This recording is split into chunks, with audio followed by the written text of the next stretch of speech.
All right. What's up, folks? Let's get into it. Man. Your boy is live, and live in this topic, man, that I want to speak on will be about. This is one about unity and where we stand as people, meaning black people, but all people, man. It can be a united thing, but once again, I am a black man. So I can't really relate, even though I can speak on topic of the various races, but I am not of the other races. I'm not of a race of privilege where things are handed to them. I do come from a race that has always had to fight for things, who things have never came easy, who things were never handed over to, who've always had to forge ahead, and uh, uh, uh, the processes for what we have achieved have been different from others. Others' achievements have kind of been granted to them in a system that has been globally dominant, and others come over and have things handed to them. So their shared experiences in this country are different, and a lot of times it's hard for a lot of people to cope with hearing these type of subjects or these type of talks. I think a lot of people of other races rock more when they see black people who are going at each other, who are divisive as fuck, who are self-hating as hell, who buy into the coon mindset. And I've always made sure I steer myself clear of that shit while also being honest. With trying to be honest in everything that I speak on. Try not to carry many biases, but once again, I am a human being. So these are some of the traits that humans carry. But I'm ensured that I'm conscious of that shit. I can identify these things, realize I am human, not God. So I look for what are the flaws. On here, I can clown motherfuckers talk this always right shit because a lot of you guys are wrong, and that's just me speaking in on some of the flaws due to the ignorance that people tend to want to display rather than tapping in to actual intellect, which goes into a process of actually looking at things and analyzing them properly, knowing how to forecast shit. So that's why I think I'll be defeating a lot of y'all when it comes to me always clowning and saying always right, because I know it's the thing that pisses some people off, and I'm probably not gonna ever stop saying that shit. When I feel I'm right on something, I'm gonna keep highlighting that shit. But uh, but let's get into this topic, man. This title is "How deep is the betrayal in our communities?" It says, "Will brotherhood ever return? Will we ever return to brotherhood?" Because like I always say, I like the highlights. You go back in time, like especially with us in this nation where we have always needed one another, being people who have been captured inside of this country and those who have been brought over to this country, and to have to fall under the rules of a new regime, a savage regime, those who have come from on the other side of the Atlantic, on the continent better known as Europe, who've come over here, who have forced their levels of oppression and wicked shit, genocidal shit into this nation. So we come from a group that has always had to unify. And I mean, even when you look at this shit, this is the most bugged out shit when you look at what you see present day. And this is the thing that I like with what social media is. Some people cry about what social media is. People can create whoever they want to be. People can get on here and lie. And I think that's perfect. That social media shows that shit. Because for the longest, a lot of this shit has hidden in the fucking dark. I make sure I steer clear of whatever stupid shit people like to regurgitate and make the accepted trend and the accepted statements that people will, take no time of processing and thinking of. They just love to spin this shit based on whoever it's been spewed out the mouth of first. But like I said, I love what the internet has brought as it relates to society and the people who exist in this shit. That without it, you would not be able to identify. And if you can't identify a problem, you can't find a solution to it or figure out where things have to be changed and worked on. Because a lot of this shit didn't start in the social media age of shit. And when people love to, and constantly hear older people who predate the internet and social media who love to scapegoat this form of technology, which exposes a lot about who people are. This shit is perfect because before this shit, many of the older, failed, scandalous ass people who have shaped society and what you see it in today and what disgusts you about it have always been able to hide in the dark with some of the bullshit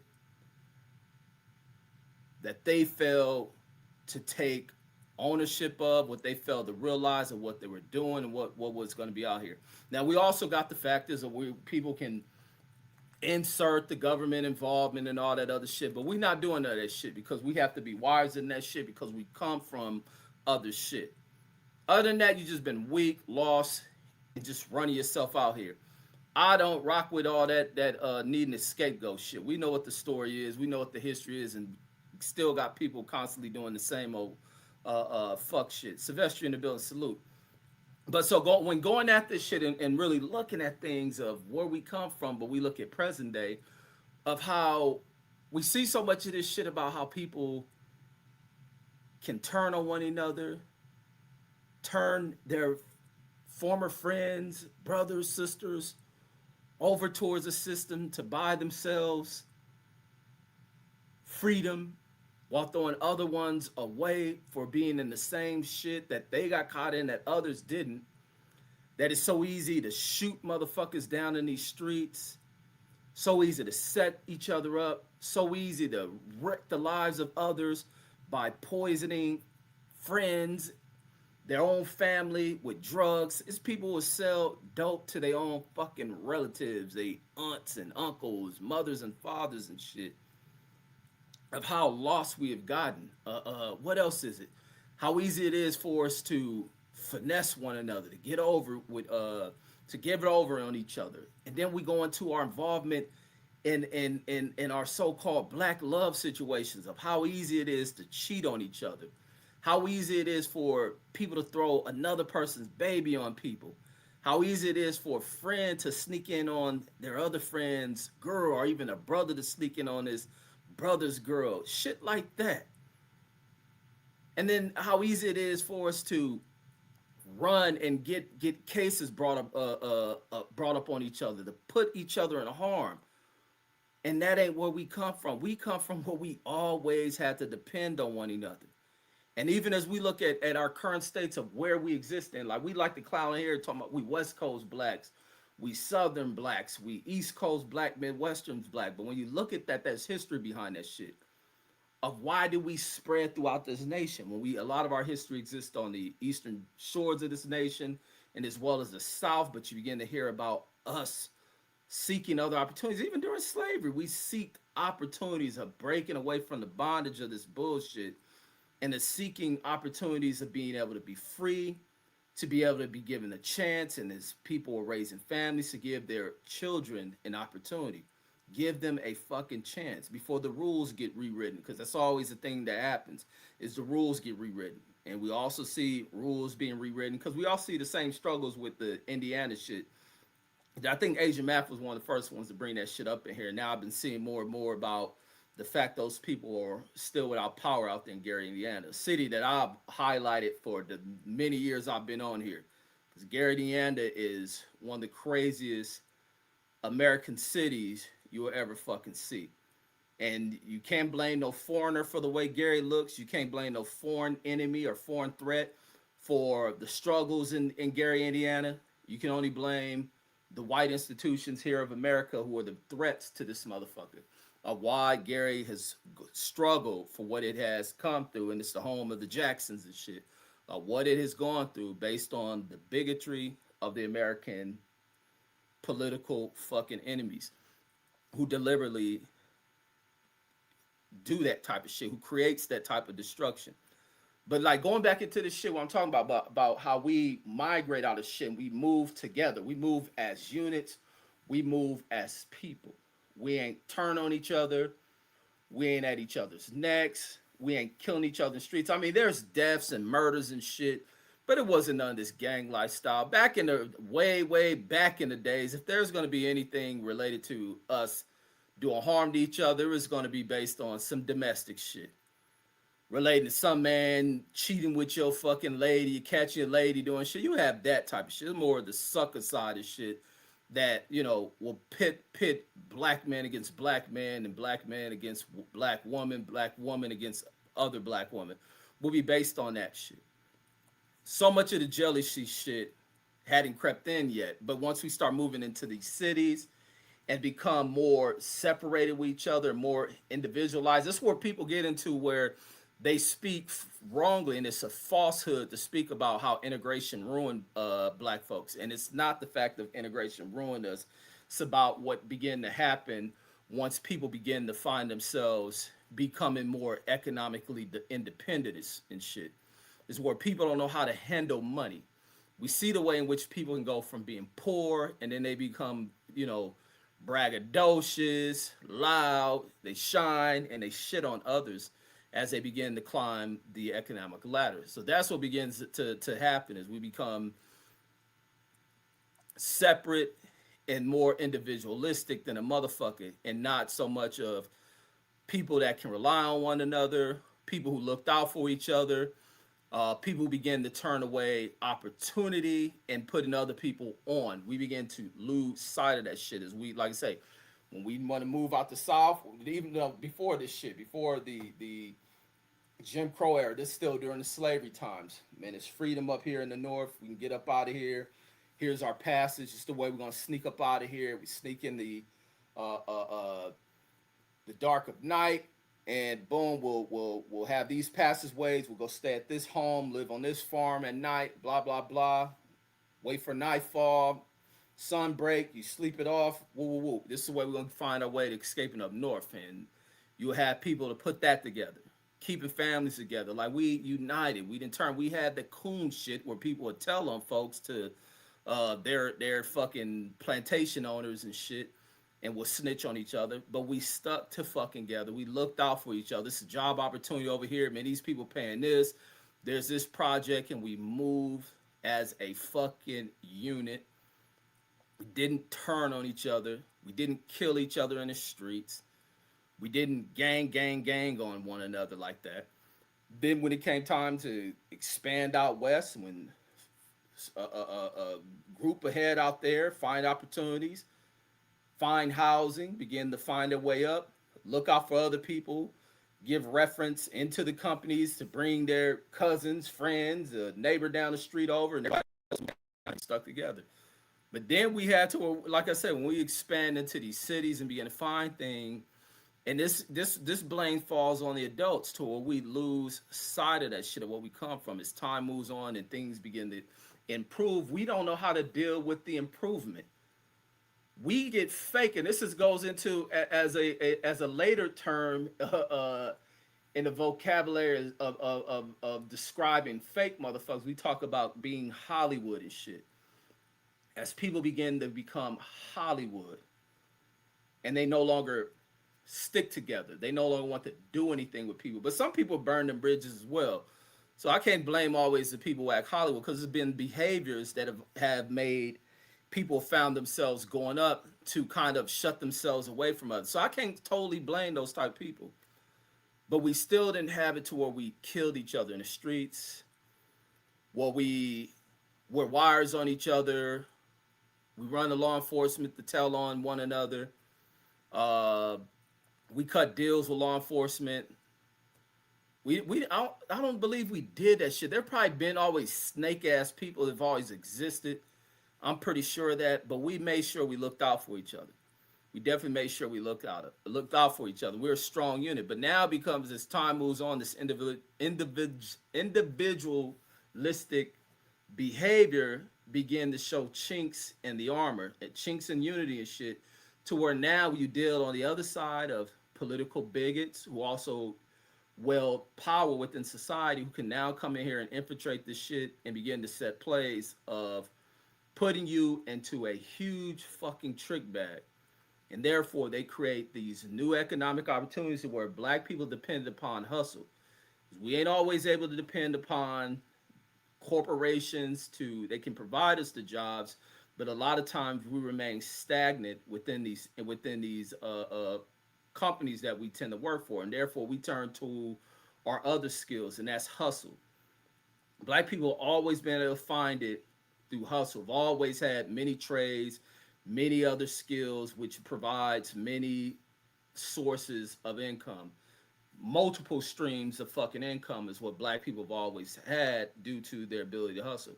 But now when we have these people who infiltrate, poison, and try to kill off, thriving communities and a population of people, they bring these things, drugs in, begin to find the weakness in that shit.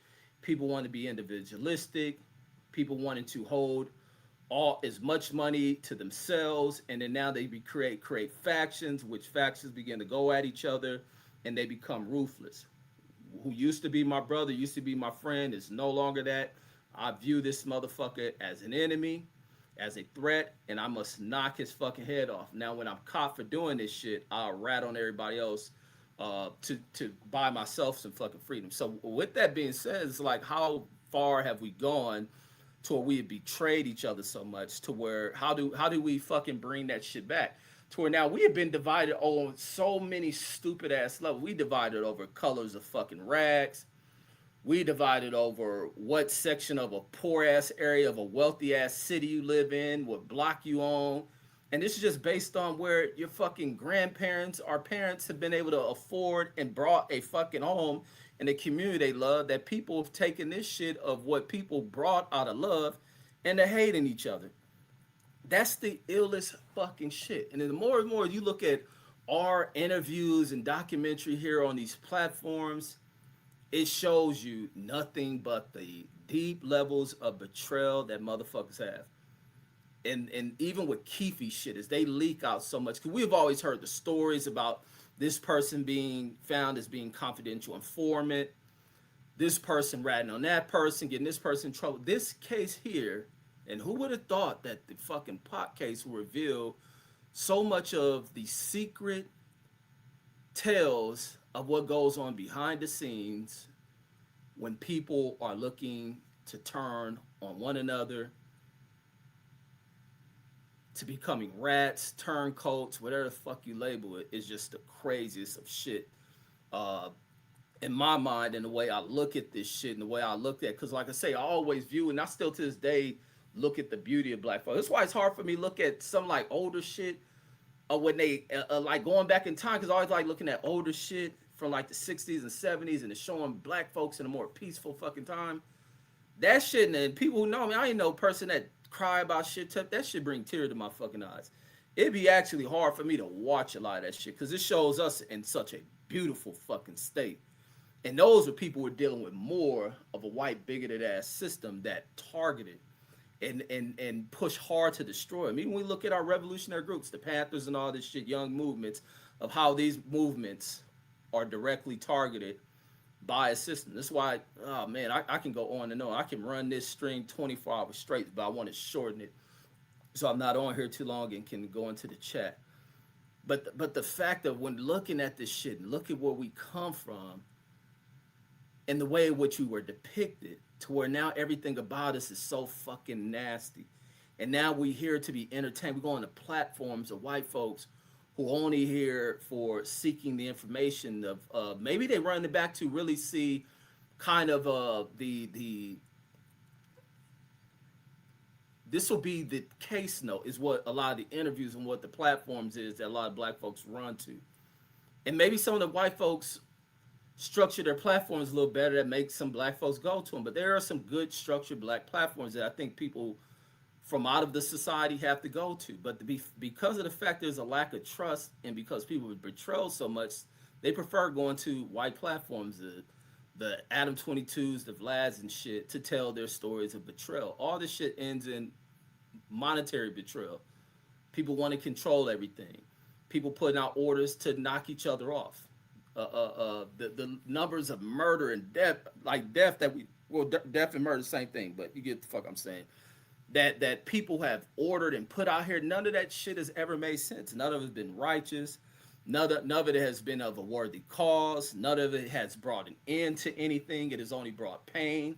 That for some families it exists for decades, five to fucking even probably longer. How long this shit been going on, especially with our streets? About 5 decades, 6 decades on that some families still sorrow over this shit. A lot of that pain is still there. And for what? For nothing. Because people have lost sight of themselves. People fucking been so far removed from what it looked like to be unified people, to be people of peace, to be people who understand what you're up against.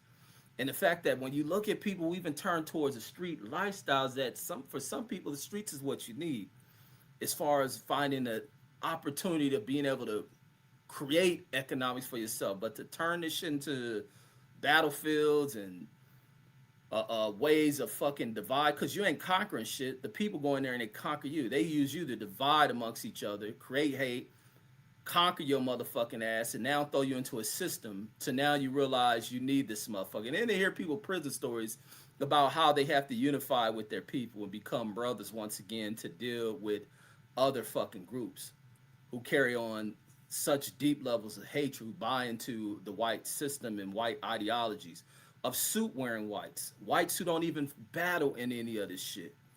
But they adapt the mindset to these motherfuckers who they would never ever be, and they benefit from nothing of it. They are nothing but the washouts. And that's the crazy shit that if I was white, I'll speak on that side of shit. Who have a limited understanding of what the fuck the trick is at play. You motherfuckers been sold. Wall Street at your motherfucking stupid asses. And then L5 player in the building, salute my brother. And then Axis in the building says we should listen to black Muslims. Says they know economic strength. Says was the answer. Says not no civil rights. But civil rights was a thing. Civil rights was a needed thing because civil rights is everything. Civil rights is what has benefited other groups. But you must go in there and really battle for the intangible shit. The problem is when you had leaders that fought for, and when they die off, everybody backs the fuck off. Like, no, you forge ahead. In battle, motherfuckers gonna die. You don't lose one motherfucker and then the movement dies off. And that's the problem with us. Is one motherfucker dies off, the movement ends. You watching Iran, they killed off one fucking leader. And because it's a common practice here, you kill off the leader in the fucking organization and group, it dies off. America goes to Iran, kills the Ayatollah supreme leader, bombs his motherfucking ass, and they think, oh, they'll fucking fall apart, give up. No, they forge the fucking head. Next leader up, continue on with the same fucking plan, goals that we had.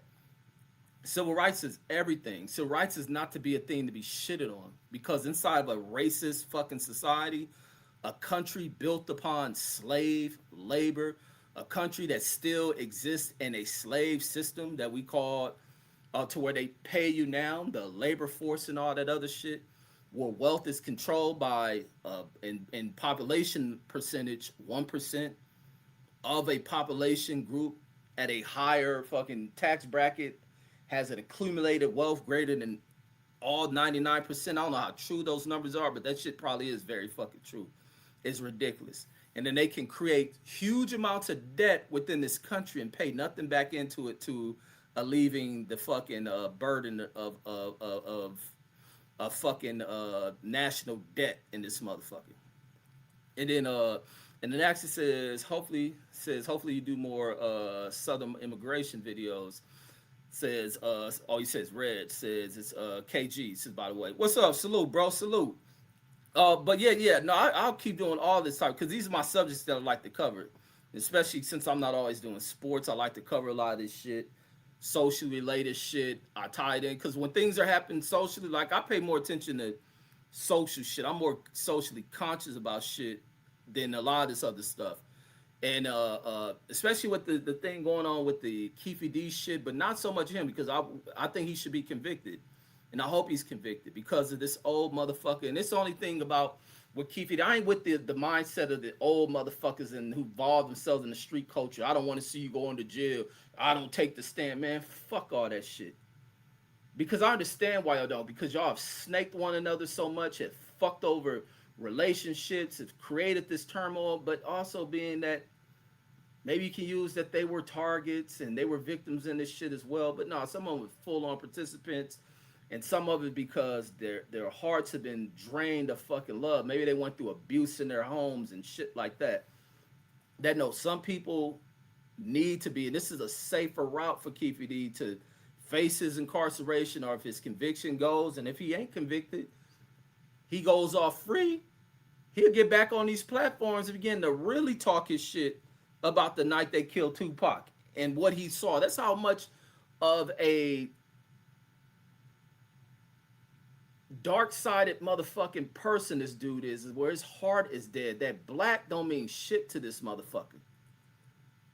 Being humanistic doesn't mean shit to this motherfucker. It doesn't mean anything. His heart is so far gone. It's dark than a motherfucker. And this dude who's probably taught that shit to many of the people who he surrounded himself with, especially younger people and shit. And it creates a further divide amongst the people, especially in the city of Compton and in South Central, Long Beach, Watts, Linwood, Gardena, Inglewood, you know, and a list of other small cities that get grouped into what LA is, start to fall into and shit. We hear about the kid in Compton, some kid they talking about getting killed over a hat. That shit been going on for decades in this city. That's why it was years ago. I remember I was the first time, even before the dude on Instagram started doing this shit about what hats you can't wear in LA. I remember it was a time when I used to watch Blue Blood show, and Blue Blood was wearing hats, and he was talking about a hat and this and that, and I was like, man, in LA you can't wear that shit. I said certain hats mean certain shit in our city. It's like, don't y'all come out here just wearing any old hat and you look a certain way, especially some people love to try to look young and hip and all that other shit. You may get identified as being from somewhere and get pressed over a hat. And then the hat shit on Instagram, not saying they copy me, but they start to being because it's LA politics and LA situation begin to popularize here on the internet as, you know, we find that ignorant shit. So it's like, even with dealing with that fool, he's lost. But looking at his case has kind of really like made me look at this shit about what these folks are doing. And the more and more you hear all these stories, I don't care if it's this fucking Alpo motherfucker was the ones coming out the East Coast related to the early or the 80s drug dealing in New York and the betrayal and all that shit. And then how the feds just go right in there and arrest all these motherfuckers. But they don't arrest the people who supply. No, they arrest the people who supplied them, but will release them. And their cases are disappeared. Ain't no need to talk to the feds. The president and set this shit up for them. You guys go back to your country, blah, blah, blah. You fight whatever you got going over. You deal with whatever your little drug dealing divide you got going over. Y'all kill each other down there. But we won't incarcerate you. We'll act like the blacks are bringing this shit over here. As if it wasn't set up. And then this is the other thing. We allow the blacks, because once they're selling this shit and making all this money, we don't really see the crime, but we'll wait till they start killing each other. We'll wait till more of the crackheads are being impregnated and having kids, and then that creates this thing where the public sees it as a growing problem. We have to get rid of the drug kingpin. We label these motherfuckers as kingpins who ain't nothing but pawns in this shit. And so, you know, you start having all this shit about the wicked twist. This is what made me do the fucking stream I did yesterday about there is no threats to fucking America by people outside this motherfucker. No nation is a threat to this motherfucker. That's why Trump talking this Iran nuclear bomb shit. That shit ain't even a threat. It ain't even a thing to be worried about. All this money that go into military spending is a bunch of bogus ass bullshit. The issues are these suit wearing peon pieces of shit who do everything that fucks people going on and living prosperous inside society to where they don't have to turn to the streets and create economics out of that shit. And where younger people get involved in that shit and are making money and accumulate money, they feel that is wealth and they fuck a job and fuck a company. And a company that would discriminate against you. And this is where the streets, if you are going to get it through the streets, you have to clean this shit up. You have to unify it. You have to find brotherhood in it. Wish it wasn't drugs that people made money off of, because it's sad seeing the drug addicts out here. But America has been such a plunder ass fucking nation, which can be beautiful, that a lot of people have to smoke their fucking sorrows and struggle a fucking way. Have to wipe their minds away so they want that shit. And then it even got to the point now the doctors is involved in the fucking drug game. They have poison motherfuckers with this shit. So if you ain't buying crack, fentanyl, well, fentanyl probably come out the hospitals too. But these Wall Street suit wearing motherfuckers people have elected are the cause of this shit. These old Hollywood ass motherfuckers they bring in the politics are the cause of this shit. These influencer motherfuckers, you motherfucking young fools like, are going to be your cause of this shit.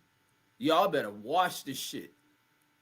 When it's your time and as you reach maybe 30s, 40s, and people starting getting to, don't fuck around and think your world should be fucking guided by a fucking social media influencer. Don't be programmed that way. Get the entertainment, know what entertainment is. It is not reality. It is just for the moment of entertaining, fulfilling whatever fucking things to fucking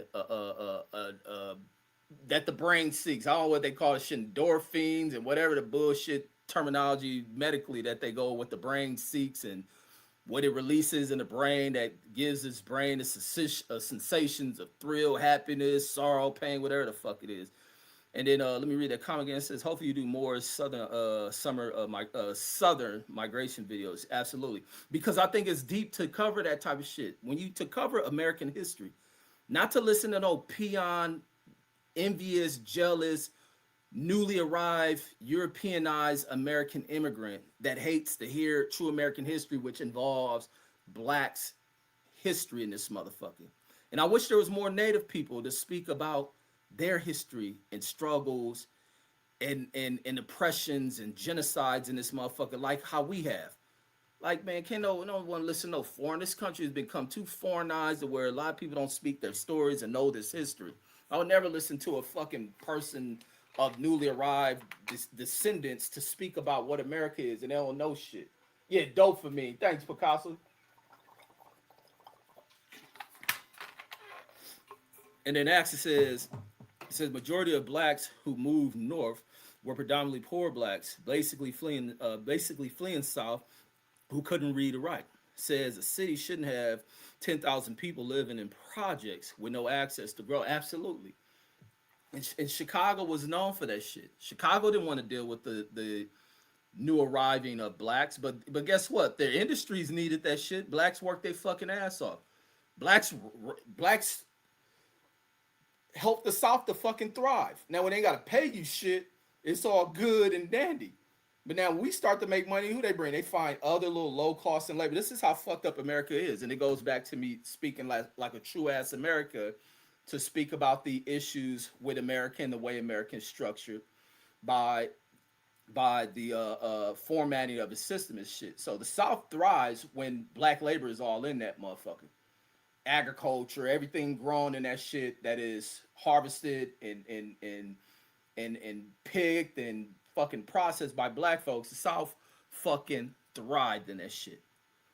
Outcompeted. The North was starting to develop machines, and machines still couldn't out fucking compete and thrive these motherfuckers until that economic now until that labor source began to fucking leave up out of there, head their way up north.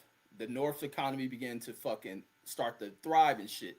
And the minute blacks begin to fucking find their way up, what is the bigots inside the system who still hold the southernistic ass mindset? And then also when you look at the southern mindset is also coupled in with Nazi shit. Because even though we was doing this shit about the von Brauns and all them shit, America brought a bunch of these Nazi motherfuckers to not just the South, but also into the Midwest and shit.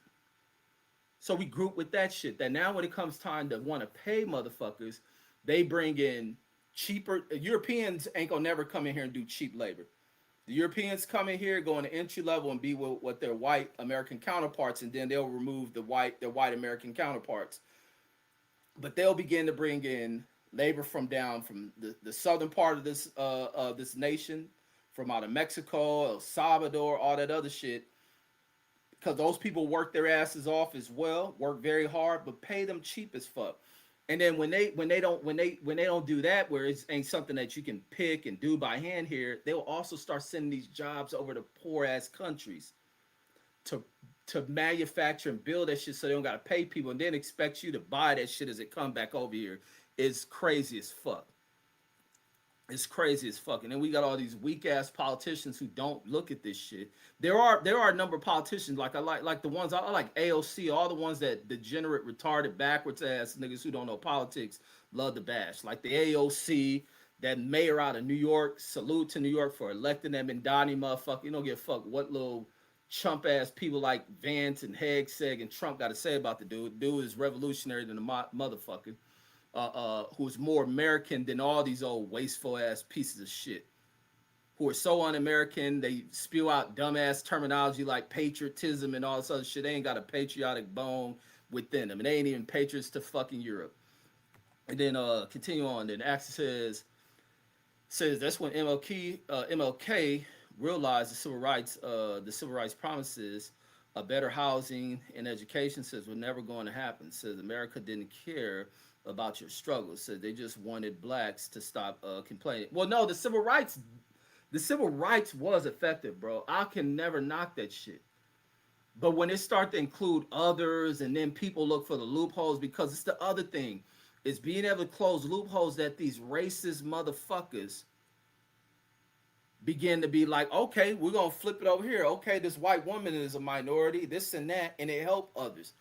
But what it was is when the leaders died, fucking King, others begin the movements fall apart, and the people begin to fall into the wayside. Even when you look at with the nation, when you hear people, because you don't, and this is why I wish people spoke more knowledge on even the nation about what happened. Because I listen to that dude that Fred bring over there of what he speaks about when Elijah Muhammad died, and what happened within that strong ass organization is that many of the people who they brought from the lowest reaches of fucking society, brought them all the way up, cleaned them up, brought them in this movement. But when the leader die off, they fall right back in the street shit.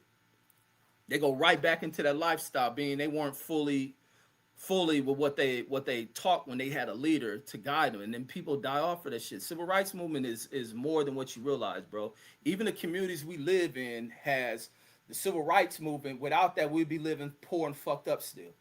So I would never knock that shit. I just think MLK realized in what he saw with his people. It probably wasn't so much about what he didn't see in the promise of the civil rights movement. It's what he saw as the flaws within our people still. The fact that and the lacking in education in our people not knowing how to navigate this shit due to their lacking in education. That's why they push so hard for their kids to become educated, and then to realize people today will raise a stupid fucking kid in today's society. As a black motherfucker, you allow your kid to be stupid as fuck, and that's the shit MLK saw is stupid motherfuckers. Because MLK thrived as a leader because he's an educated motherfucker. Like, and that's the biggest key to that shit. To where even if you're gonna be a street motherfucker, gangster motherfucker, at least be smart and educated and be able to realize what the trap is being set against you and shit. Like to be able to understand and see that shit. This is why when I talk about me going to law enforcement, I don't mean I'm no fucking well, what y'all view is how white cops is and you something. No, it don't mean that shit. You listen to Reggie Wright speak about him being a cop and how he still relates to this shit. His father. You still in these communities. So it's like people gotta wake up. But when you listen to uneducated motherfuckers, you hear this dumb spewing of shit all day, every day. And some of these motherfuckers is old that spew out dumb, retarded shit all fucking day. And they love to blame social media for it. No, social media is the beauty that brings an identity, a visual to what is the problems. And the ignorant, retarded motherfuckers' way of, and listen to retarded motherfuckers' solution to shit. They even have these solutions for people who are supposed to be their homies and from their own tribes who they rather beat the fuck up than teach anything to. And they teach the young folks that you can't even have friends. And this is where brotherhood is broken because you hear the DP shit is some of the dumbest fucking shit in the history of hood shit. Of where you gonna beat on somebody that's supposed to be your homie. Niggas use all this terminology, bro, twin, and this and that dumb shit, and the people ain't none of that shit. That shit has to be fixed pronto. And he says, but yeah, I disagree with King feeling that way about civil rights. King probably felt that way about how dumb our people was. He says, so that's when the MLK realized the civil rights promises of better housing and education says were never going to happen. Says America didn't care about your struggles. It just wanted blacks to stop complaining. No, blacks got to learn to start being upright, continue to voice their shit, even if Jedi mind tricks to say it's complaining. To continue to voice that shit to where bigot motherfucking trickster and con artists will call it crying, and ensure that politically, anytime these motherfuckers run for an election cycle, you make sure they don't ever step foot in any office, because the minute they win elections, the minute they get the writing, because this is the gun. This is the motherfucking, I ain't even got a pen in this motherfucker. Because that pen is the motherfucking gun, goddammit. It got bullets up in that shit. Ink is lead, goddammit. And they begin to, we don't want this shit. We're gonna improve this shit. We're gonna put it into this shit. We're gonna get over here. What, the blacks getting all that kind of money for this shit? We're gonna end that shit. We write this shit. I'm executive order that shit. What the whites need? The white need this, and blacks really don't go on that side thing. All right, let's put it over there. Put it through this. Like, the fuck out. I was watching somebody put a video up. Oh, let me play this. I've seen this on the homie channel about talking about the HOA shit, because it's more shit about how flawed and fucked over this system is, but it's something that comes up out of the bigoted white side of shit. It was a funny video I was watching before I went live about HOAs. Oh, let me salute to the homie Chris. Let me see. Where this fool shit at? Salute to the homie CG. This what page I saw this shit on. Hold on. Oh, hey, nigga. Here you go. Here you go. Let me play this shit. Like this retarded ass shit. Something that comes out of HOA. Nigga, I live here. Hold on. The fuck is an HOA? Nigga, I live here. You do not. Got the nerve to be telling me that you're just trying to protect the property values and the resale equity value of this fucking neighborhood. Nigga, if I want to let my grass grow, suck these nuts. Why are you bothering me and I'm paying fees all year long after I already paid for this house? For some old bald-headed Karen to come over and bother me because my grass is 2 inches too tall. Fuck you, bitch. Y'all niggas don't do a damn thing for this neighborhood. Oh, we keep the property values at an equitable level so the neighborhood can be sold later. You are just a bald-headed bird who ain't got nothing else to do except be in other people's business. These HOAs have got out of fucking control. Why am I paying you a yearly stipend for a house I already paid for? You ain't got nothing to do with this. Your name was not on none of the deed. You ain't had nothing to do with this. I did not see you at none of the signing. When I was sitting there talking with the realtor, I didn't see nothing about an HOA. Hell on arrival. That's exactly what HOA stands for. Hell on arrival. Because the moment you arrive in a house, it's nothing but hell. Got you walking up my, you need to paint your house and take your trash out and make sure your dog is not shit in the yard. Nigga, this is my house. Man, real shit. And all that HOA shit comes up out of little racial covenants that these fools set up to keep blacks and anybody wasn't white out of certain fucking red line districts and shit. So to bypass that shit, they create the HOA shit. They done probably legislate, fought, sued in the courts to get this shit, try to justify what was the purpose of an HOA. That shit ain't nothing but redlining, racial covenants, and now some black people got money to even live in that shit. But the people who complain more about HOAs is whites. And then Axis says, because it made America look bad, hence the civil rights bill says passed. And that was passed by, who was that one in there? Fucking, was the civil rights bill passed by that fool? Who was the fool when fucking, what's the dude who took over when Kennedy got killed? And his, because like I say, blacks have always had, when we're unified and political, like on political action and shit, we are fucking extremely powerful people politically. Even Trump learned this shit. Regardless of what they say about we're 12% of the population, I don't buy into none of that fucking shit.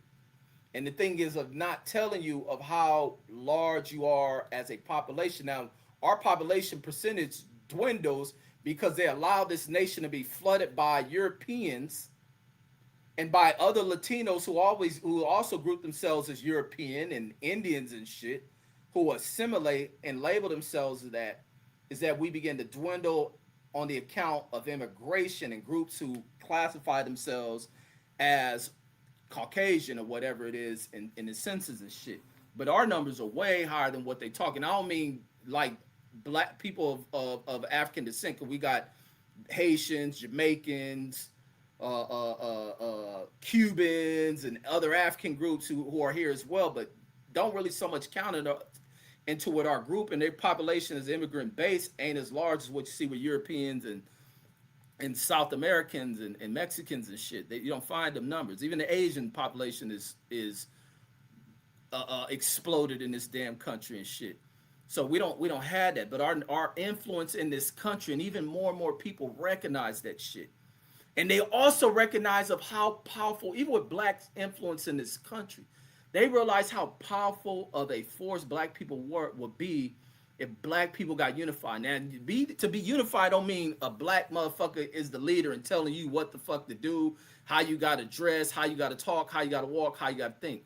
It is about being together as one to defend one another righteously, not for stupid ass motherfuckers that do dumb shit and that you want to defend a stupid motherfucker or defend stupidity based on the black dude's about to go into facing a all white jury and judge and he done some dumb shit.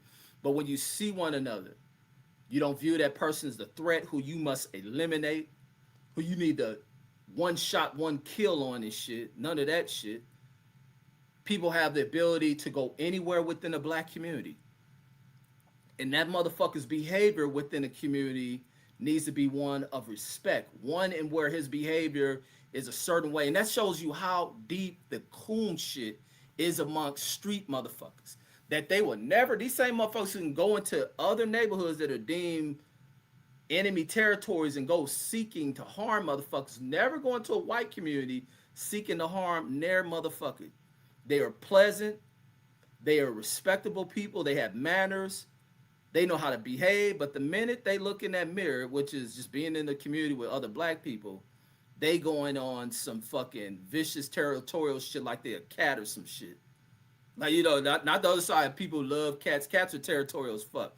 But niggas go in there and act on that type of shit.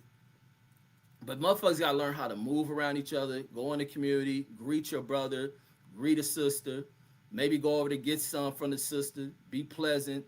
People ain't jealous, on fuck shit, looking to do harm to you, breaking your shit.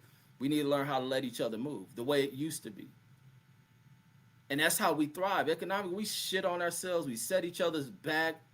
We got this system that will also add into ensuring that you never get ahead by eliminating whole generations of motherfucker, removing and incarcerating them, and then placing this other trick to the damn thing to where you no longer serve your time. You also get a stamp. You also get a scarlet letter stamped on your shit called a felony and shit that will follow you. And now these old Wall Street ran corporations won't hire you. They got to look through your what they call that shit, your background history. And now you can have a background history that forever eliminates you from the prospects of ever earning a living, earning a retirement, earning health benefits, earning an income, being able to go purchase shit, to getting into the hunt of shit, into trying to capture this dream. But it's no longer there. Ain't nobody fulfilling that shit because we have allowed the wrong motherfuckers to get into this system and pull the twist. And Hyphy says, I hate seeing how people from different metro areas take pride in their cities being more dangerous. Oh my God. Having hired murderer, that shit bugs the fuck out of me too, bro. I remember the first time I heard this shit, this around, because I never used to hear about murder rates. Like I said, I just knew shit was getting bad and all this shit. I never knew a murder rate. The first time I ever heard a murder rate was around the time we was going to Chicago. I forget where it was Gary, Indiana. That's what always stood out to me about Gary, Indiana. When we moved to Chicago and we was driving to Ohio. We was driving into Ohio. So we, from Chicago, you pass through Indiana, you pass through Gary and all that shit. And I remember seeing Gary, was like, what the fuck? But I remember hearing around that time about the murder capital, because in the 90s, always about, they'll always portray these images, like always negative imagery. I don't give a fuck. You seen, this is always the negative imagery, and this is what played into how you have generations of people who always had just negative views on blacks, because when you watch films, the black guy was always the villain. When you looked at movies that may not be crime based, but a horror, if a black person in it, that nigga's dead in that motherfucker. He's always the wicked, twisted, conniving motherfucker, or he's a dummy. Uh, you go into the way in which shit was depicted in the news. You can watch all this flowers blooming when it's white stories and purity and grace and they hide all the fact that these are the same people who have killed people to expand in this land, who have poisoned the waters, who have damn near killed off the fucking planet through fucking tearing holes in the ozone layer, who have bombed people, who have killed people, a lot of immigrants who are here, or due to the fact that this country has gone to their country and slaughtered them, bombed them, and then allow these little Stockholm syndrome motherfuckers into here and then forgive them and think that blacks are the ones they got to worry about. All this type of shit, but they'll do all this shit. So in the 90s, they depicted blacks as the fucking drug dealers and murderers doing the drive, but they never did this with the Italians. The Italians would be brought to fame. People worship their leaders, Castellanos and the Gottis and all these other motherfuckers. Even Sammy the Bull, they were all fucking worship and never vilified and shit. But the black motherfucker be put on this shit, who have always fought having to deal with governmental shit, governmental targeting in this motherfucker. Not to being criminals, but being brought to where they have to turn the streets to fucking earn a fucking living in this motherfucker. And then some wrong, twisted motherfucking dopehead motherfuckers start bringing the violence into the shit, death and shit.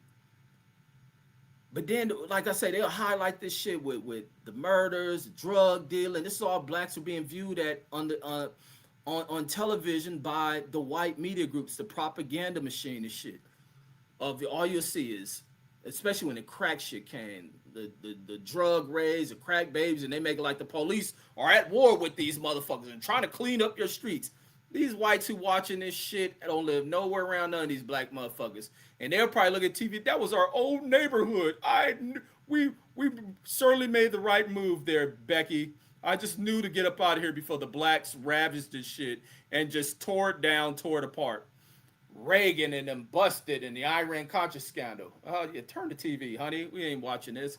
Turn to that other channel. They're probably covering the rest of these blacks serving this dope, doing their drive-bys, smoking crack out of the old apartment complex we used to own. Yeah, show that shit. The Reagan stuff is it's probably some old movie he did. Iran-Contra scandal. It's probably a film he did. Turn it. They brought into this shit just always this negative bashing of us.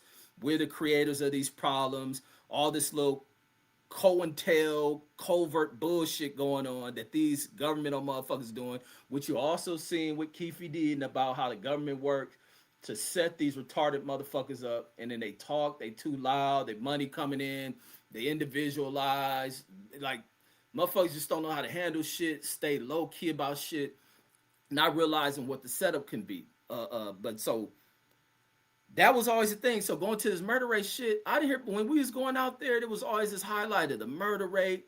The people in Chicago will highlight that shit. Cause even when LA was like violent as fuck, I didn't hear they talk about the murder rate like that. But when we was going into, or maybe I just never paid attention to it, but going in there, the 90s is probably where they start collecting that data and the media putting that shit out. Because that's when the media want to get tough on crime. That's probably why they were pushing that shit. So they'll have Gary, Indiana was the murder capital. Because they do that shit per capita in the population. They were murdering motherfuckers out there. So we were driving through that shit. And that's the year. And even the following year, I get out there the year after Yummy. Because I'm doing my timelines. When Yummy had killed those people, I guess it must have been the 1 year anniversary. They were still talking about Yummy and shit. And about violence in Chicago, youthful offenders and violence amongst the young people. And then driving through Gary and seeing how fucked up Gary was, I was thinking, damn, the people fucked this city up like this. And then when looking more at it, like, nah, the people couldn't have done all this shit. They lived, they set this shit up. And when you look at the history of Gary, it is the history of what they have done to mostly all black urban cities in America. Like when we populate that shit, we populate the cities and shit. But the one thing you ain't gonna break is our influence in this motherfucker, and we will rise back up. We will rise back up, but it has to be highlighted. Where we're flawed at, that shit has to be highlighted. And niggas can't cry about where motherfuckers wrong at. And then on the box it says peace. He says peace, peace, brothers and sisters. Yes, indeed. And an axis says I'm he's in Portland.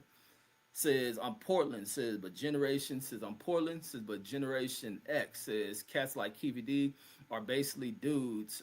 Says who were bored back in the day. Says enjoying gangs because the lack of opportunity. Yeah, there was no opportunity, and it was deliberately. Once them whites moved up out of there, and even Compton, and it's just.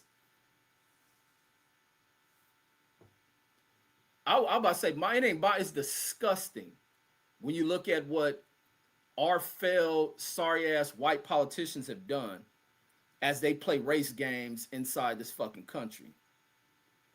Of what happens with Compton, what happens with South Central, what happens with all major cities. I don't care. You talk about the New York, Chicago, the cities down the South, of where these were thriving cities, but once there's a huge demographic shift changes. Even back when I go back to where we used to always be in Linwood and shit, and what I used to observe, like I say, I may have not knew what the term was or what, but I knew when I'd be seeing shit as a kid, I knew something was wrong, something was off. That's why I said we being what you call, and I watched them sheriffs out there fuck with the Mexicans all fucking day because Linwood was going through this huge population shift. It was going through a huge demographic shift racially because I think they used to be a white fucking city. That city start having because matter of fact in the 90s you start having that huge Mexican boom because of Reagan. Reagan brought in that amnesty shit, so you start having a rush of Mexicans rushing this country because I think he was making the pathway to citizenship much easier and he was expediting that shit because they needed labor. They needed labor in this motherfucker. And so when Linwood was having a lot of these fools, this is where it used to be funny, like it'd be the jokes about how they're riding a car like 8 deep and shit. They're riding a hatchback 8 deep, and that shit used to be real. That shit used to be real. They'd be riding deep as a motherfucker. They grouped together. Once again, they were unified. They grouped their economics together. Even today, they still holding on to that shit. But even they're breaking away from a little bit of shit. They group their economics together. It'd be nothing for a bunch of them living in a house. They'll work, accumulate their wealth, wouldn't do stupid shit, wouldn't be dumb about spending their money outside, giving it to white folks. They held their shit. And even be some of them, because even whites, I used to hear about white. Is this especially when I was going living in Norwalk, but going to school in Surreal, where I hear whites complaining about what they're doing. They send their money back. Even when I got to the army, I hear certain whites say that shit. What they problem was with Mexicans and that they work and then they send their money back to Mexico and shut the fuck up. These motherfuckers just be crying and complaining about shit when you got to compete with motherfuckers. But these fools will group their money together. You don't find them going out patronizing other people's shit like that. Spending it out to go eat. They ate or they have their own restaurants and shit where we go to their shit. We eating their shit.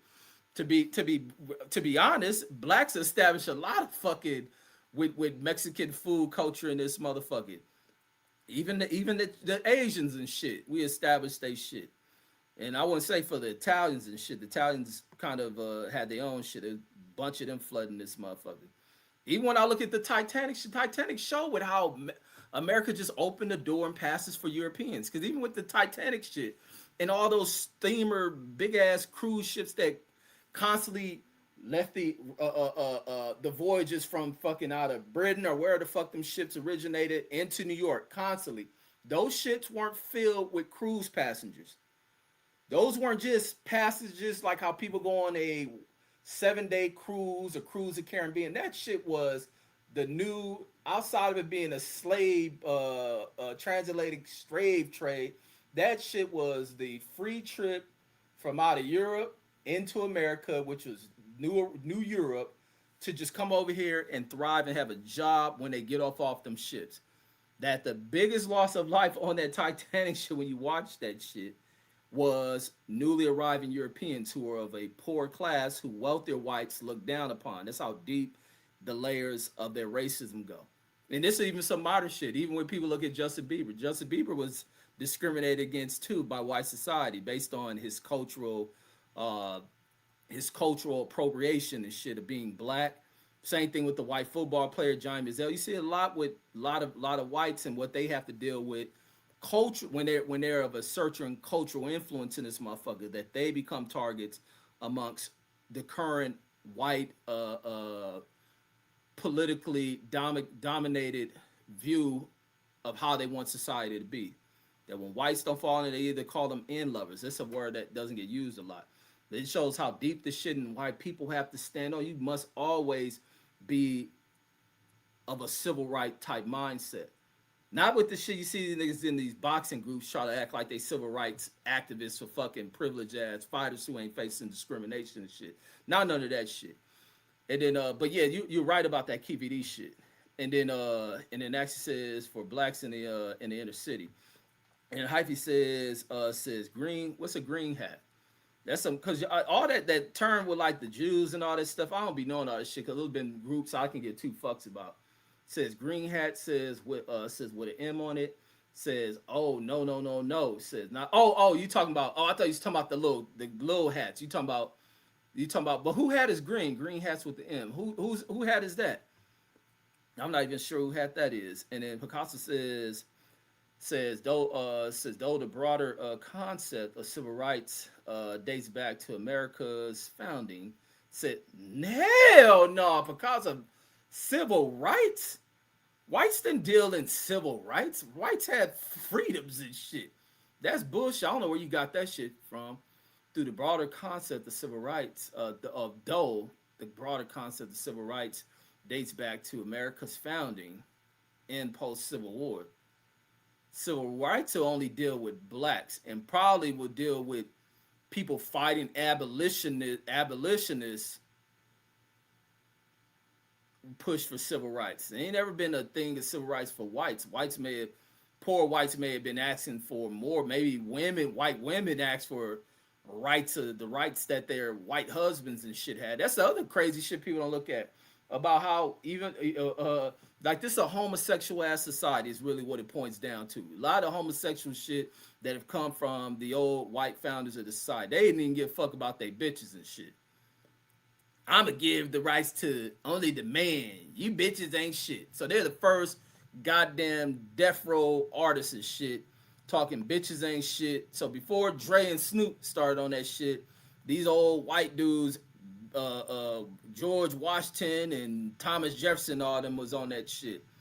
The bitches ain't shit but hoes and tricks. And then said, so that's why they's up there willing to have most sex with a black slave woman. And then SS says, facts, Red says, just seen a young football star kid said that got smoked down in LA, says for his hat. Says he was from Tustin. Yeah, over fucking hat. Like, these niggas be killing for some of the dumbest shit and wanting to make names for themselves. That'd be the problem with what youth find as what makes them accepted. And that's everything. Everybody wants to be accepted. So, therefore, peace is a thing people should be given, man. People shouldn't be forced into doing criminal acts to be accepted. That's when you know the society and the people involved in that shit have become failures. That's why older people find where younger people don't respect them and shit. Because that type of fucking accepted behavior within street culture is a failed one. And when you become older and ain't got shit and you're a failure, younger people gonna look down on you.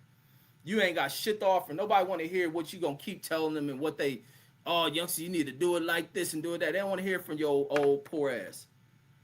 Like you leading an element it's an element of youth, man, that you leading in the wrong direction. You leading the way they ain't gonna never have shit, to where they're gonna always be told what to do by a system. You leading them in the court, all these niggas want to do, and I think they love judges and shit. These motherfuckers love judges, love prosecutors, love arresting officers. These niggas got a silent love for these fucking people. And that's why they constantly run into them. Who can I run to? The judge, the police, the prosecutor, a defense attorney too. He'll raise a homie. The bail, they love bails bombing. They love all this shit. That they run to this shit. And they don't create kids with any great wisdom, even amongst young people. Young people should be able to guide people. When you're around the right social groups, man, that shit is everything. Even amongst young people who live in a certain environment, and in an environment where people are thriving, that gang element shit ain't fucking uh, uh, uh, infiltrated certain communities and shit. These young kids are pushing each other to having a better life, looking forward into the future, staying away from fuck shit, and keeping things peaceful. They want to go out, have peace. They ain't going out to go look for do drugs, to get wasted on alcohol, to start fights and shit. They looking to have fun at the end of the day. This is what I be looking at, because I post this shit. Like I say, everything I post is for an actual meaning behind this shit. Because like I said, I'm an intellectual motherfucker. I can add a comical caption to that shit, but it's always an intellectual reasoning behind this shit and how people analyze and break this shit down.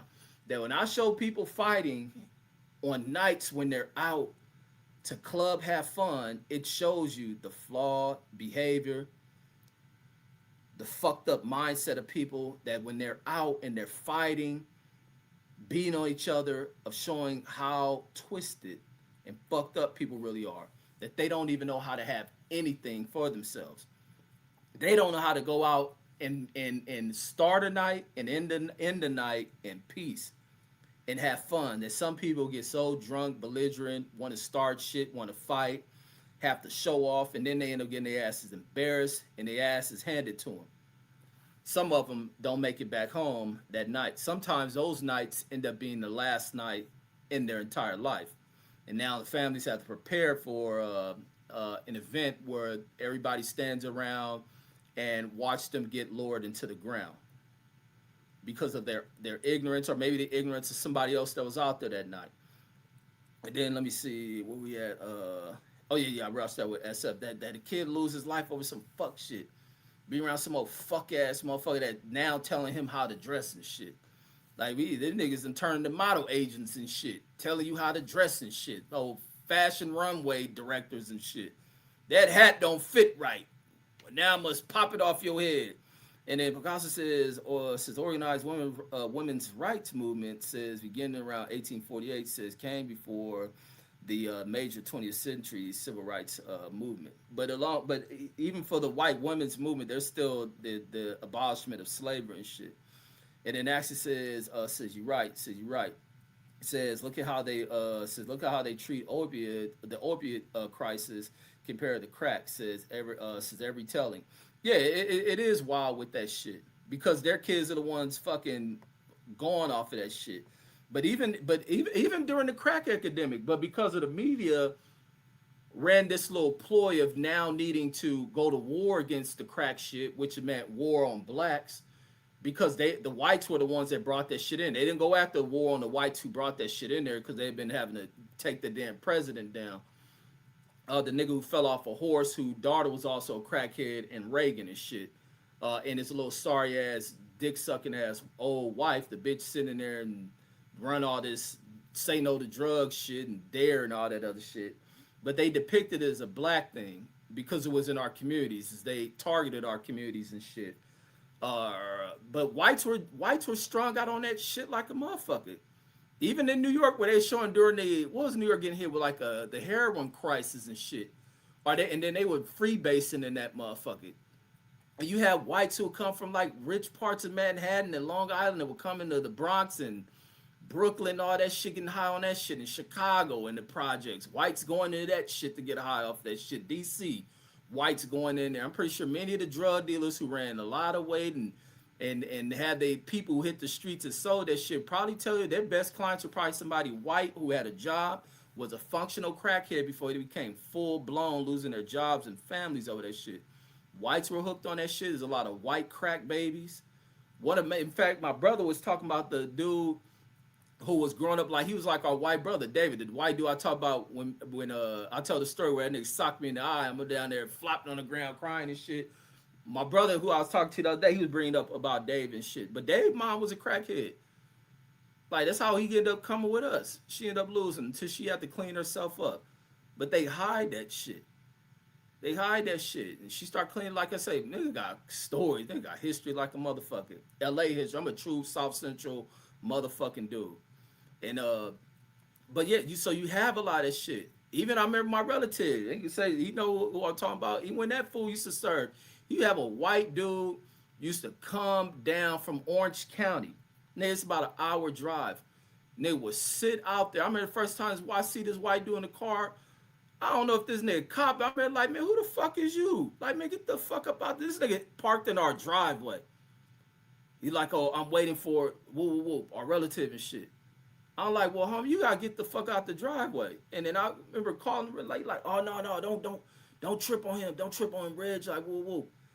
He like, tell him I'll be there and you know how black people lie to you. I'll be there in 5 minutes. 5 minutes is an hour. Yeah, I'll be there. This white dude would sit the fuck out there and wait until whenever he pulled up of how hooked this fool was on crack. And then he'd be like, I see this dude every so often, maybe around his payday, and he would sit out there. Maybe he was driving far away to where he wouldn't be seen, nowhere close to where he was living at, and would drive all the way into our city and buy that shit. And if my relative wasn't there, he'd sit his ass out there and wait for him. And it's dangerous to sit your ass in a car, but I guess even it's dangerous to sit in cars in LA in certain neighborhoods, especially mine's, where somebody on a mission and would shoot your ass in your car. But if the people on a mission seen a white guy in the car, they wouldn't do shit. They'll probably get out the car at the pointing their guns, thinking he was black, and wash that nigga windows. It's such coon ass shit that we got going on. But like I say, that opioid shit. But like I say, I was looking at that shit. It's been less than a month ago where they were talking about the mandatory. No. I was watching the other day when it was talking about, because I was watching the white boy Rick shit. So this like 2 days ago, I was watching this shit and about where they went with the, what is it called, 650 grams, got you mandatory life or some shit like that. And they're talking about that white dude, white boy Rick, whose story is fucked up and crazy as shit. It goes right back to my point with the government, that they were using white boy Rick as a 13-year-old to try to infiltrate drug enterprises because they were the only white family living in a black neighborhood. His dad in here selling guns. His dad ended up getting him hooked up because he had black friends and all that shit. And the feds in there working with his dad and all this other shit, paying these motherfuckers. Oh, your friends sell crack, get in there. The white dude being used, little young white teen. And then when that task force shit fell off, the white dude's still in the game. Like, fuck that. I'm out here making money. I'm fucking with these people out here. And then because they know who he is, they turn on that motherfucker. Get his kid 28 fucking years. 28 fucking years, a little white kid, and then the media running that shit. Oh, the white kid, and they want to sensationalize that shit. The white kid who ain't good with the blacks getting caught selling crack. Like, fuck up out of here. Like, you know it damn well the government motherfuckers involved in that shit, the FBI, and they're planning and hooking that shit up. Like, them fools is foul as fuck. And then, but yeah, that opioid, but they weren't sending opioid users to prison and jail the way they did black drug users because it's viewed as a black drug. That crack viewed as a black drug. Whites use every fucking drug that touched the ground in this fucking country. They use every single drug that touches the ground in this country. It ought to tell you about how fucked up shit is in this country because of bigotry, because of racism, white racism, and the targeting of white racism to where they think they're going after one group to destroy one group, and they destroy them fucking selves. Can't be a bigot. This ain't Europe. You take that, if you want to be all white and all this other shit, you go back to Europe. You can find your way, easily get back over there. You ain't even got to take a boat no more. A plane fly you fast as fuck over there. Like, we got to get this shit up out of our politics, out of our military, out of our education systems, out of our banking systems, our housing systems, all of that shit. Larsica says, what up, Tether versus FBA conversations? No, I don't believe in FBA. I ain't no FBA. I'm black. I'm an American. Not no FBA. Not no Tariq Nasheed, stupid ass, newly accepted terminology. I'm just a black motherfucker from out of America. True to life America. A real ass American. And if Larsica says, he says, hey, blood, says you heard about those Leave It to Beaver College. Oh, them college kids out of Penn State. Let me put that on here. Says turn frat houses and the trap house at Penn. Oh, yeah. And you hear about the 49ers owner buying pussy and shit. You know, man, always right, Reg Jones. This is the type of shit I be talking about. And then booyah, give it a week or a month. Somebody gonna fuck it up and do it. Let me see. Penn State. Cause I be believing all the motherfucking frat houses selling dope and shit. Let me see. Which one I want to show? Let me see. Who shit can I play? Yeah, these motherfuckers in here in the trap house. Let me see if this one is cool. Motherfuckers in here serving yayo, god damn it. Let me see. Yeah, let's go to this one. Let's go to this one. Them fools in here serving that yayo, god damn it. You want to go read a book? Get high while you do it, god damn it. Shit. You want to go run that motherfucking 400 meters? Shit. Put some of this motherfucking fentanyl up your shit. State University fraternities are accused of being the center of a sizable cocaine distribution network. Cocaine distribution network. They cooking it. These is chemists and shit. That's where America developed this whole drug system and shit. Cooking up crack. The process for that shit came right up off of some goddamn university campus with these old fucking chemists taking fucking college kids. And these kids in here pushing that dope, goddammit. Hell, my book's too high, tuition too high. Shit, let's fly and get fucking high, goddammit. Let's go. State College. That's where we begin. 6 News at 5. Thanks for joining us. Today, Pennsylvania Attorney General Dave Sunday announced criminal charges against 14 people, with most of them being current and former Penn State students. Are any of them black? I think about 75-80% of these people busted gots to be black. They are in college. Gary Sinderson brings us the details. Let's see, they show the pictures. In State College Monday, State Attorney General David Sunday. Look at that black nigga over here. He happy as a motherfucker. Yeah, hey, my people, I done got these motherfuckers. They always on our ass. They done put me on this investigative task force, and bam, look what happened.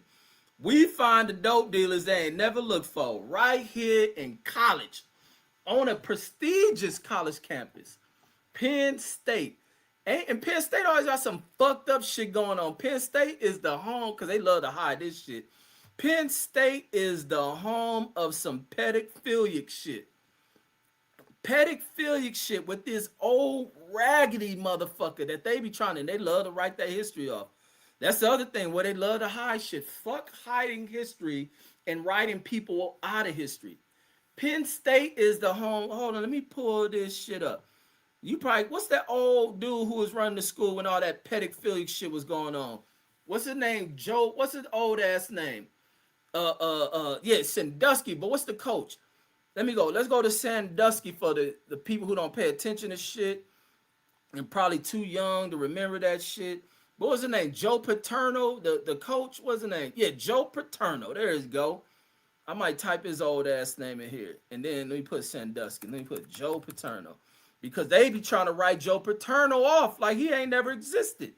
And they think that's the solution to shit. Nah, don't hide that motherfucker, because y'all praise this old piece of shit. Left him as a coach. This nigga the longest reigning fucking coach in history. Old as fuck. Probably fucking senile as shit. Let me go into this shit. Hold on, let me pull this one up. And they had pedophilic shit where he's watching this white coach being Penn State probably ain't got black students in that motherfuckers, but when they seen black people at that shit, they was in elementary school and being brought in the locker room by an assistant coach of this old motherfucker who probably ain't never played football a day in his life.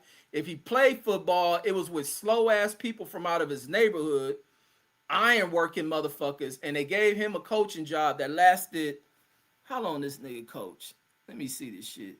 He's the head coach of Penn State Nitty Lions from 66 to 2011. That shit so long, I got to do math on that shit. Hold on, let me see about that shit. Carry the 1, carry the 6. Let me do this off the top of my head. 34, 45 years, I believe. Let me see if my math is correct. What they say, the math ain't math. Let me see if my math is mathing. This motherfucker had a coaching job for 45 fucking years. Let me see if I'm right. Booyah, the math in the head is always right. That's why I'm always writing this motherfucker. 45 fucking year coaching job. And he would have been a coach longer than that had they not discovered his homeboy and probably himself as well, fucking little black boys. And shame on the black parents for allowing their black kids at this motherfucker. Picasso, your math is wrong, my brother. So this dude, 45 fucking years of coaching. I'm glad he has a Wikipedia that they won't hide that shit. So let's see where he shows his career end. His career ended with his dismissal from the team on November 9th, 2011. As a result of Penn State child abuse scandal, he died 74 days later, complication of lung cancer. See, the cancer got in his lung. He was so guilty of this shit. He hurried up and checked off before they got his old ass. Or let me see. He from Brooklyn, New York, and there played football day his life. Let me go into Sandusky. Let's see. They don't want to put a picture of Sandusky. Here goes Sandusky. So this is Jerry Sandusky. This whole weird fucking homosexual pedophile motherfucker right here is an American convicted serial child molester and retired football coach. Is he still live? This nigga's still alive? What? How the fuck this nigga still living? Like, man, come on, man. Our system, this is fucking failed piece of shit ass motherfucking system that protect these motherfuckers. You get the wrong, and that's why I push we like educational shit, more black judges, more black lawyers to prosecute these motherfuckers, sick death penalty, because the Sandusky and Joe Paterno bloodline of people that go to law school ain't gonna do the right thing, and why America's so fucked up and flawed. Get these motherfuckers up out of here. This nigga ought to have the death penalty. Let me go into this shit. Says Sandusky served as an assistant coach his entire career under Paterno. Says mostly at Penn State. Says under Joe Paterno. Joe Paterno was doing this shit too. He was doing this shit, he just didn't get caught. And they said other coaches were knowing he had taken kids into the shower rooms and shit, and they'll turn a blind eye to this shit. I forget how this shit leaked out. Let me see. Sandusky was assistant at Penn State from 69. Nigga worked there from 1969 to 90 fucking 9. That's how long these niggas get to work in these fucking jobs, and they ain't gifted at nothing dealing with the motherfuckers they coach. That's why I like watching these pro sports and shit at all. This be the main reason why I felt like I've been covering football and basketball and shit, and why I be saying like I'm a true ass American, a black American motherfucking revolutionary in my mindset. But why I would turn away from even supporting or watching any of this filthy ass shit. And even presently with the way the NFL and all that shit is shaping, why I don't want to watch that pussy ass shit and support these punk ass people. This motherfucker get to hold a job for damn near 30 years, for 30 fucking years. And is doing this kind of shit. This nigga won, he received Assistant Coach of the Year award in 86, and in the year he get busted. He the assistant coach of all football and shit by the Pedophilia Association of Good Old Boys Sports. Sandusky authored several books related to his football coaching experience. He wrote books and shit, doing all this shit.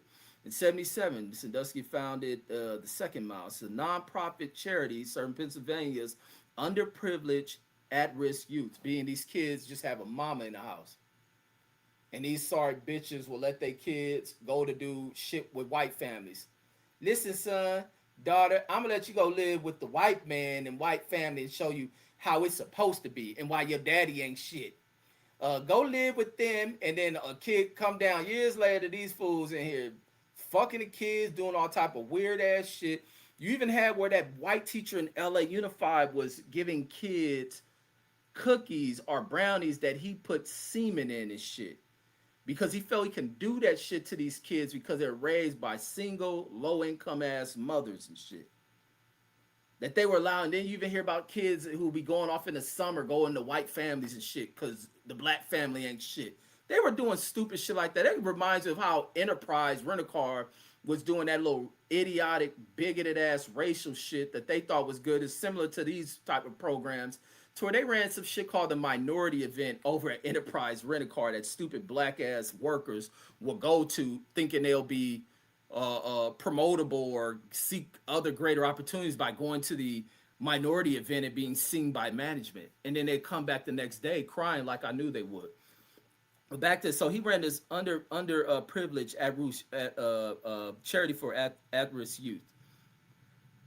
Following his 1999 retirement from Penn State, he continued working with the Second Mile at Penn State, says, and maintained an office at the university. Oh, okay, so he retired in 99, so he didn't get busted in 99. He got busted in 2011. And so he ain't even there no more, but he got a fucking office there. In 2011, following a two-year grand jury investigation, Dusky was arrested and charged with 52 fucking counts of this shit. And that's a low ball number. That number well into the fucking hundreds of what he was doing to kids. 52 counts of sexual abuse of young boys over a 15-year period from 94 to 2009. Sadusky met his molestation victims through the Second Mile, so through his program. Several of his victims later testified against Sandusky and his sexual abuse. Imagine you got to be a kid who experienced this shit, and then you have to testify and to know that shit happened to you, whatever you was doing, to be taken advantage of by some old motherfucker, you doing some old homosexual shit. Like, this dude ought to be fucking dead by firing fucking squad. Says four of the charges were subsequently dropped. Says on June 2nd, Sadusky was found guilty on 48 remaining charges. Sadusky sentenced to 30. They give this nigga 30 to 60 years for this shit. So he's been incarcerated since 2012. This nigga get 30 years. Get the fuck out. Even though he old and he may die while in there, that shit bullshit to give a nigga like that opportunity to step out. So that's what Penn State is. So let's go back to Penn State and the dope dealing that takes place on this pedophilia college campus and shit. A campus known for fucking harboring ill-ass pedophilic bullshit. So let's continue on. They're the Black State Brothers. College Monday, State Attorney General David Sunday announcing the results of a police and grand jury investigation. What we learned during this investigation was that between 2023 and 2024, large amounts of cocaine, kilos, were brought from Philadelphia and New York to State College, where they were cut and packaged for sale primarily to Penn State students. The AG's office says two men, Agostino Abadiello and Thomas Robinson, headed. Look at these fools. He said the players was white. Says he was touching. Said the players were white. Wait, what players you talking about? Sandusky? I thought he was messing with black kids. Look at these dudes. Look at this is what drug dealers look like in America, though. This is what people don't like to say, but this is what drug dealers look like in America, homie. This is just not what the media shows. This ain't what law enforcement tends to go after. This ain't what the FBI surveillance operations focus in on. But this is what drug dealers look like. This is also what domestic terroristic motherfuckers look like. But this ain't what it's targeted. These people are viewed as they're college kids seeking education. They're from Sigma Chi fraternity.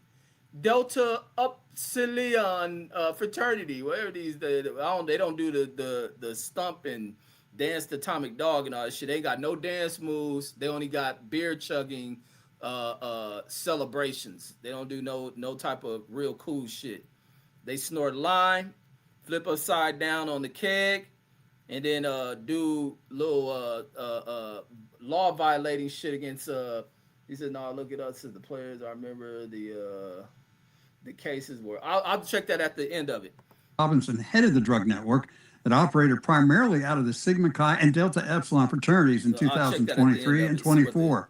They're accused of selling large amounts, even kilos of coke, with sizable profits. The Attorney General says there were 5 primary dealers who got help from friends and other fraternity members. The evidence showed that cocaine was primarily packaged at the fraternity houses, and that packaging was done by fraternity brothers and oftentimes pledges. In fact, we found a pattern of events that showed cutting and bagging cocaine was, for some pledges, an indoctrination into the Delta Upsilon and Sigma Chi fraternities. The Attorney General characterizing the operation as, quote, an upper-level trafficking organization, unquote, with Abadiello reported bragging he was the largest cocaine dealer at Penn State. The grand jury information included a claim he sold over $50,000 worth of cocaine. A warrant was issued for his arrest, while many of the other suspects were arraigned Monday morning, including Robinson's father, Paul Robinson, who's accused of hiding drugs and money in the safe. Show all of them. In Center County, Gary Cinderson. All right, hold on. Let me see what the drug dealer suspects look like. See, they don't want to show all of them. They're just showing those two. They don't want to go into the deep web of this shit. But it's a lot of that shit that go on with these people out of these communities and these groups, that they always paint the negative stigma on black people, and it being a black people, being the ones that are doing this shit. Yeah. So, let me go back into the chat. So I'm trying to see what more, because they said they arrested 16 of them, and I want to see what the rest of them look like. I want to see what the rest of the drug dealers look like. But that is what a lot of drug dealers look like. That's what they look like, and they don't. And the news never likes to highlight that. The news never really picks up these type of cases or these stories and shit. They'll let it fall to the wayside and shit. And then, so let me go back into the chat. But that's what Penn State is. It's a home of pedophilic shit. And this nigga got 30 fucking years. And then my brother Michael Johnson in the building. What up, bro? The box guy in the building says, what's good to the people?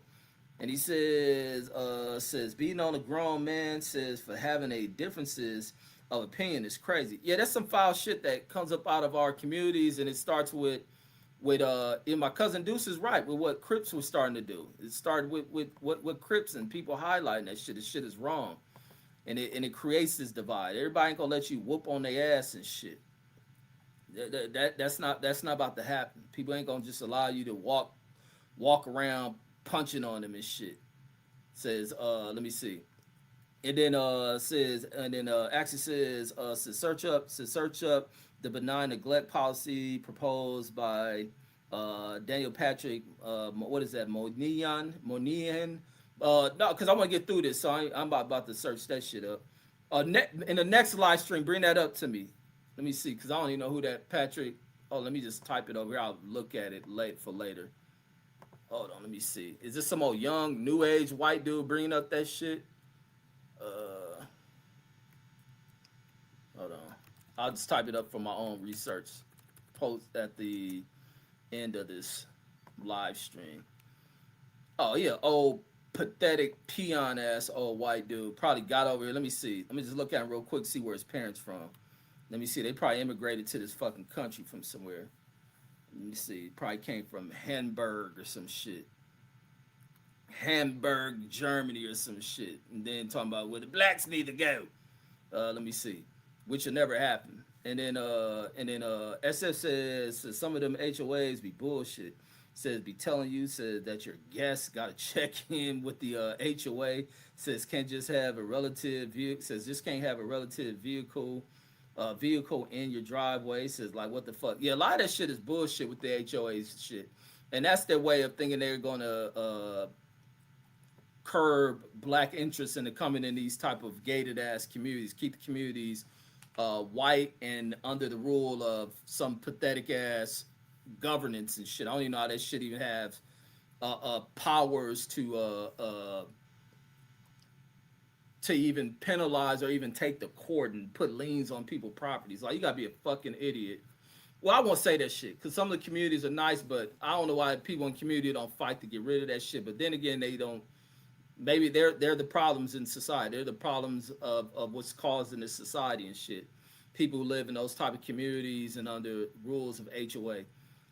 And then Picasso says, talking about and homes and shit. I feel sorry. Somebody lost their house around here. Somebody's shit was burning earlier. And then Picasso says, and I send my prayers out to them, man. Hopefully that family can recover. They're not homeless, or they have a place. And then maybe the little bitch ass, hoe ass home insurance shit kicks in and rebuilds those people's homes. I don't know how bad the damage was. It looked bad. I ain't drive my ass around to go look at it. But the smoke looked bad. And then Picasso says American dream is fake. For real. Says it's similar to MLK saying he had a dream simultaneously saying he believed he walked his people into a burning building. And it could have been, unless Dr. King explained why he says that, many people will add their own spin on what he was saying, but integration was a good thing. It wasn't the worst thing for black folks.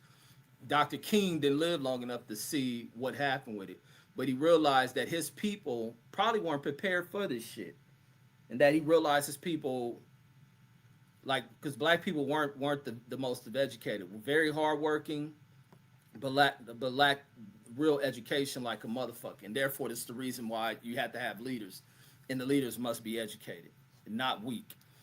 And Picasso says that was copied and paste. Says, but I pasted the last half first. Says, and then pasted the second half first. Huh? The hell did Picasso just write? Says that was copied and paste. Says, but I pasted the last half first, and then pasted the second half first.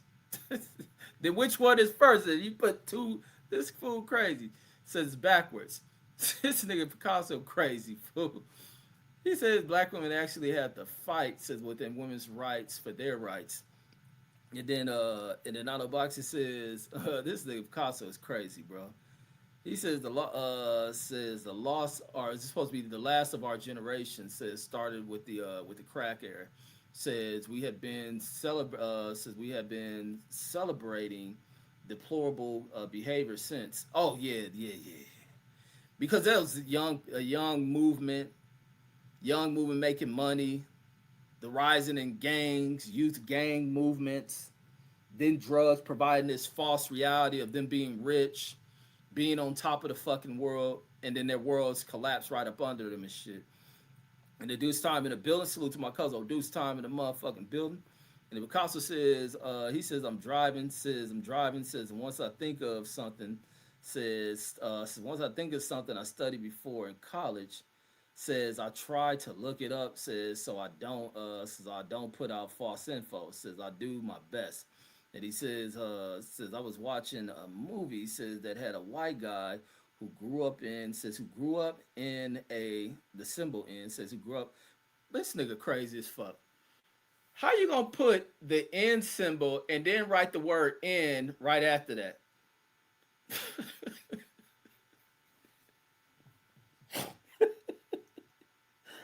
Boy, my nigga get crazier and crazier. Boy, your ass crazy as fuck, man. God damn.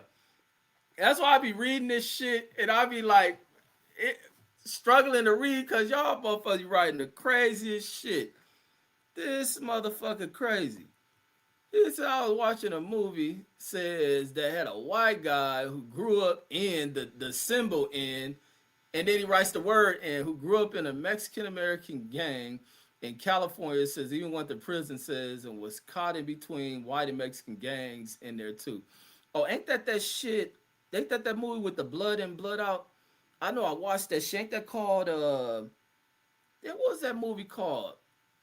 That was like because the Mexicans start making hood movies. That was the influence of black folks. When they see us with colors, boys in the hood, and they came out with, I watched that shit. I used to watch the Mexican cat movies and shit.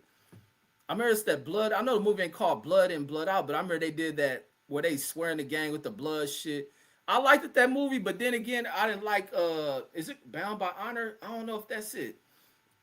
But where they try to make the white dude like some hero of that shit. Let me see, Bound. I know when I see the dude. I don't know if that's the movie. Hold on. Said Bound by Honor. No, that ain't it.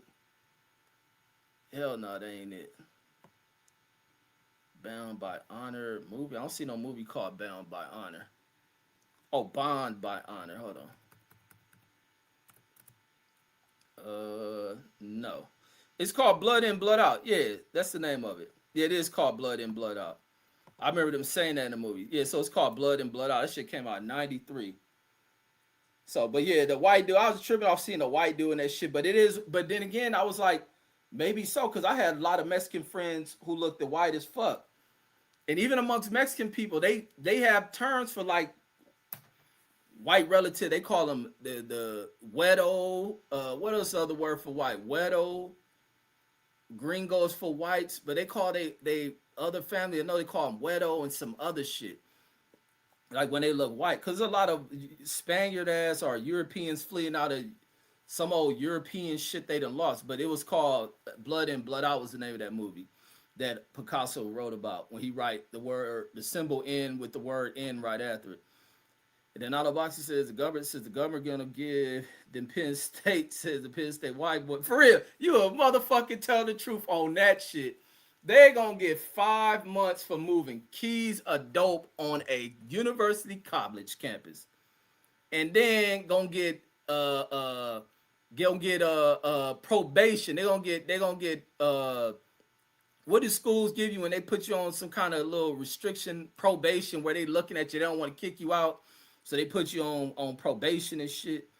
He said the government says going to give them Penn State white boys 5 month sentence. Says with time served, man, real shit. So because their parents are probably, because their parents are probably connected. Says hashtag white folks being white folks. And that go into the other shit with that 49ers motherfucker. This nigga out there driving around trying to pay for fucking pussy and fucking get arrested. The cop probably didn't realize this nigga owned the 49. He probably thought this little drunk, stupid motherfucker playing like he's somebody that they believe he wasn't. And when they ran that fool and had him already arrested, they realized, damn, this is that rich ass motherfucker. What he doing in Ohio? And then lowered his charges from buying pussy to talking about he was disorderly conduct. He must have been yelling at hoes. The hoes didn't want to fuck with him and shit. That's how you know you a pathetic motherfucker when prostitutes don't even want your money and you a billionaire. You's a whack ass mother. This is why I've been preaching for the last few months or last few years about these pathetic motherfuckers we allow to run our society and to have money in it and then to think that they hold the standard of how to get at chicks. The 49ers owner couldn't even get prostitute. He couldn't even get prostitute coochie. And got arrested because the hoes didn't want to fuck with him and shit. Like, you was a pathetic. They ought to make that nigga sell that team. He a worthless billionaire motherfucker. You $1 billion can't get laid. You dirtbag motherfucker. Deshaun in the rolling talking about Sandusky University. Joe Paterno was the other little pedophilia coach who got away, who died. He died because he thought they was coming after him. He thought they was gonna find his secrets of doing that shit to them kids. And Picasso says Penn State football coach. And then Otto Boxer says they're gonna fire that black dude says because he investigated the wrong race of college students. He says you're supposed to go after the blacks and Hispanics. Yeah, he's supposed to go in the locker room. He went to the damn fraternity camp apartment, found dope all over the motherfucker. He probably walked in that motherfucker looking to use they fraternity house to look through their second floor window to spying on the blacks and saw packages of cocaine everywhere. And had to go after these folks. Said, man, I'm being a hero to my people. I'm taking these white folks down. Deshaun says he dead. Talking about Paterno. Otto Boxer says, Deshaun says, didn't you go to Penn State? This nigga is stupid. He talking about Sandusky got the Deshaun and shit. Blassica says, how many Madonnas can that Mazda fit? Says my brick, he rapping a rap lyric and shit. I wish you put the rap artist he be spitting these lyrics from, King Push. He says, how many Madonnas can that Mazda fit? Says my brick talk is more than obvious. And then Jashawn says, slap my ass off, says nah to Otto Boxing. And then Picasso says it was other coaches involved, right? With the Sandusky shit, yeah, they come out later at the investigation started talking about they saw that nigga and turned away. Like, how the fuck you gonna see a kid being taken advantage of by some old creepy bitch made motherfucking you weird ass motherfuckers just turn around? Cause you worry you gonna get fired or some shit or the program break apart. And like these niggas is hoes. This is a society of bitch ass people. You gonna either be a real motherfucker or a bitch ass person. That's the threat to society and shit is the acceptance of bitch shit. And turn the blind eye to bitch shit. And allowing, because with bitch shit comes bitch ass people. To continue to be bitch ass people. And then Picasso says there's other coaches involved. He was asking, right? Yeah, I believe. And then Velasquez says that Santa Claus said that Santa Clara Niners says, oh, he's not that. He says the Santa Clara Niners are trash. So just like they owner. Motherfucker couldn't even get laid. He probably driving around the whole stroll in the Rolls Royce. And the hoes don't even want to fuck with him. And then he in East Palestine. Them hoes gotta be ugly. Or to go look up what chicks in East Palestine even look like. And then because the population didn't have no blacks in it and shit. And then Jashawn says, he says, no, I know boxing. And they talking about how many years he coached. That nigga Sandusky coached 40-something fucking years. They in there rolling. And he says, he said to Jashawn, said, my bad, Slim. Says, I thought you said you went to college in Pennsylvania. And then he says day two, says no, he was right. And they took away Paternal's wins. And it's shit, it's too late for that. I don't know why they... Like, these fools come with the dumbest solutions to shit that they have. They shouldn't took shit away from Paterno's records. Y'all allowed that old motherfucker to coach at y'all university for all them fucking decades. For decades, a black person wouldn't even get given 1 decade of that shit. And had that shit going on with kids that y'all knew about. And then when it blew up and got up out of the fucking locker room and shit and off the campus, and then there's some motherfucking publication and shit, then y'all act like y'all doing something by firing that old motherfucker. And law enforcement didn't do nothing to arrest that old motherfucker. Because why? He was viewed as some old legend in that fucking town. Because I think even the way they let Paterno go out, they let him go out with grace and shit. If I'm not mistaken. Didn't they let Paterno coach another game and they gracefully retired him out? Like, all that shit was handled like the way these fools handle they bitch ass shit. And then Jashawn says, no, I went to school out here. And then Picasso says, in my college, oh Lord, this nigga Picasso went to college. He says, in my college, says this old ass white teacher says, who was also a preacher, says at a big ass church in Dallas, says was flirting with dudes. Says he asked me if I wanted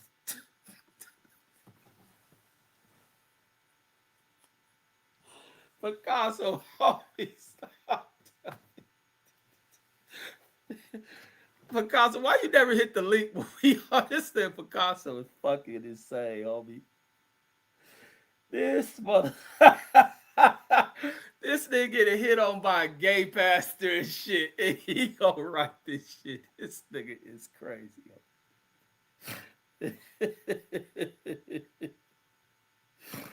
Boy, this motherfucking Picasso, bro. That motherfucking mixed martial art career you got to fuck your head up, boy. You write some crazy fucking shit. The Picasso took too many fucking head strikes to the head and shit.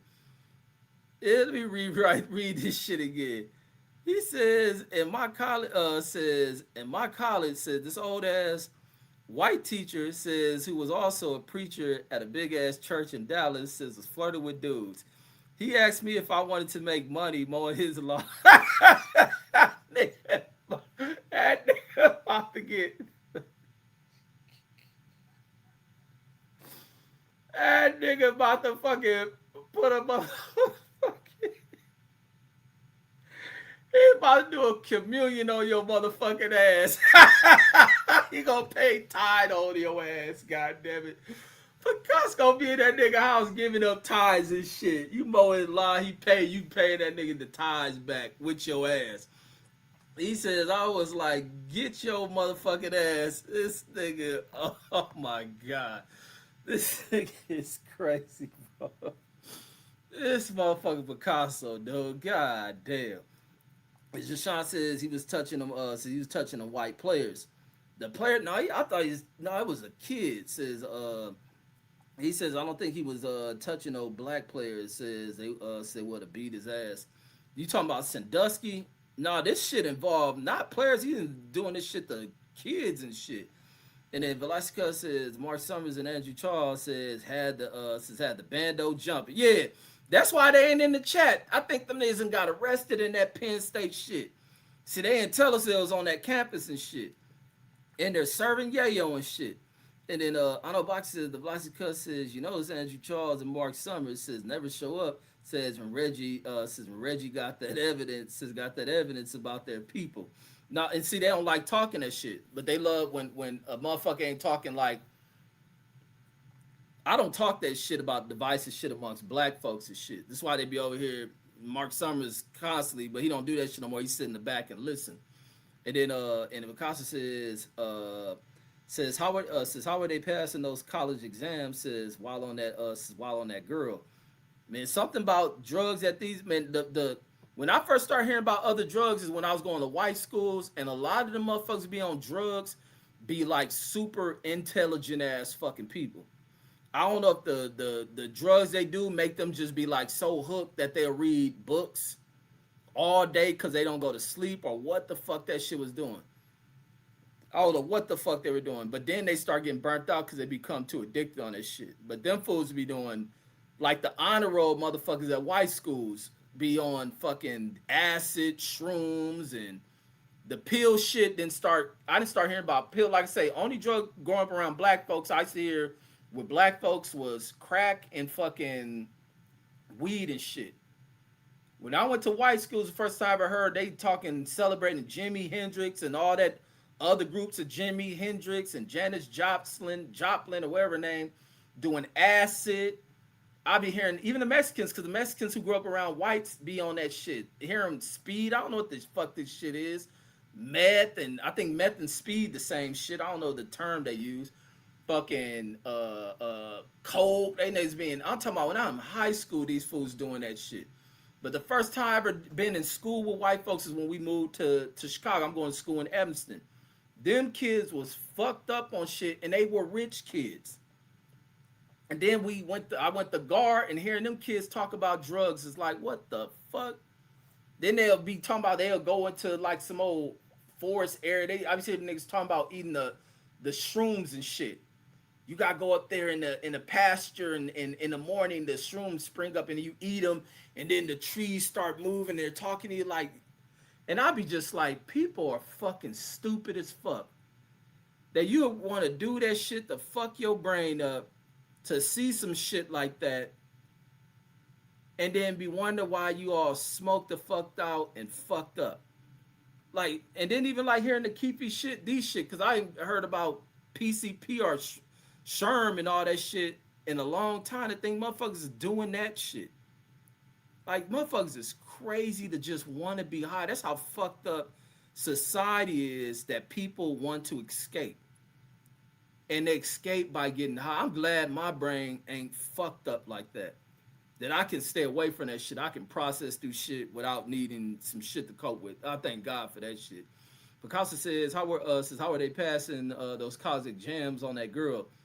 I don't know. They ain't get brain fried all the way. And then Jashawn says Sandusky right hand man says Summer Sandusky's right hand. And then he says Slim says they busy. Hold on, let me wait till this shit pop on TV. I can barely see this shit. He said they busy bagging up the dope. Yeah, them fools in there bagging up kilos on that motherfucking campus, man. Motherfucker turned Penn State into New Jack City and shit. And then Picasso says the civil rights comment. And he says, no, that was blood in, blood out. And then Picasso laughing. He says, Reading Rainbow says be kicking y'all by, what the hell he write? He said Reading Rainbow be kicking in a little, be kicking in little by little. Oh, for you, yeah, that shit do be kicking in on your ass little by little. And he says it was an old movie, American Me. No, American Me was, wait, which one is it? American Me was the one that got people killed. The one you was talking about with the white dude and the Mexican thing is blood in, blood out. American Me was that one that was exposing that mafia, the inside of the mafia shit, I believe. That was getting them. They was talking about them people getting. Some people got killed making that movie, which came out before Blood in, Blood Out. Blood in, Blood Out came after American Me. American Me was that shit.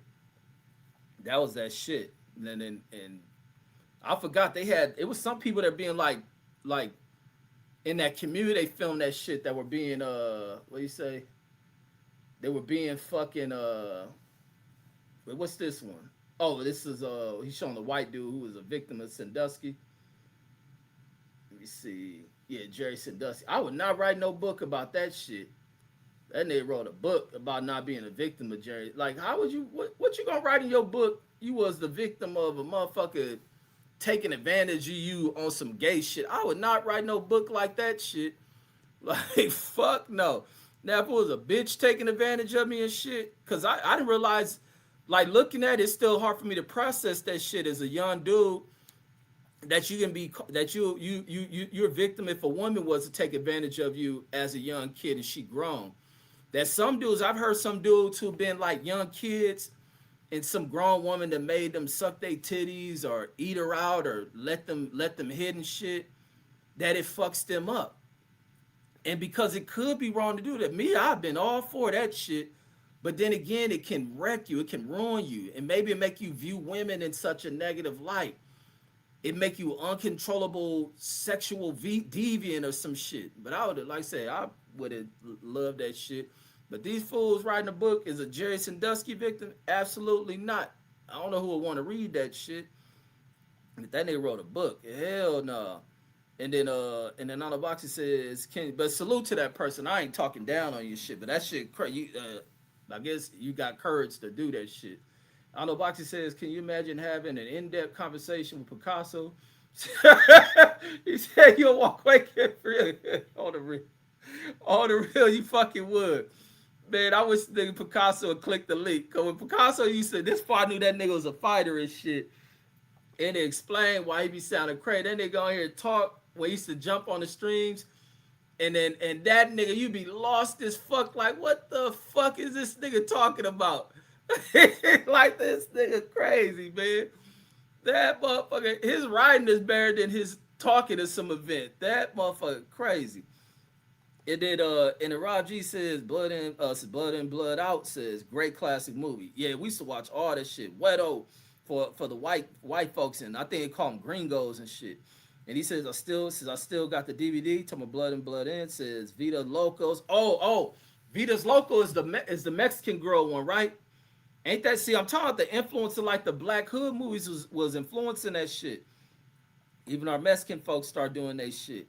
And then you had American Me. Says no, that was American Me. No, the one he was talking about was Blood In, Blood Out.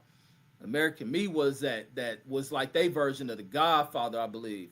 That American Me was the Mexican version of Godfather, related to to Mexican mafia shit. Like I said, they were killing motherfuckers over helping with that shit. And then Rob G says, what scene was he talking about, Jashawn? And then Otto Boxer says, Blood In, Blood Out says it's a good movie. Says I hated when they got the best of our brothers in jail. And then that's what happened when you unorganized shit. That's why they get the best of our people. Unified, absolutely, wouldn't happen. Too big of a threat. But these niggas still divided, still fighting over dumb shit. You got 30 Fades back there with this nigga off the streets. They just be fighting over the dumbest shit. It is stupid. Rather than being training together, we're gonna train together, we're gonna get our fighting abilities up, versus say, yeah, you got the many Fades. Now you go on the ride, that nigga be like, man, nigga beat me the fuck up. Man, I see them niggas about to do the hit. I'm about to turn my back on this black nigga. He whooped my ass. Fuck that nigga. Hey, CEO, can you go lock me up? Like, fuck up out of here.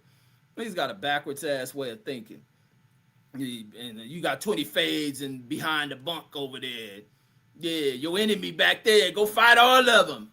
And then next week, we scheduled for a ride against all them niggas over there. Yeah, the Mexicans and whites.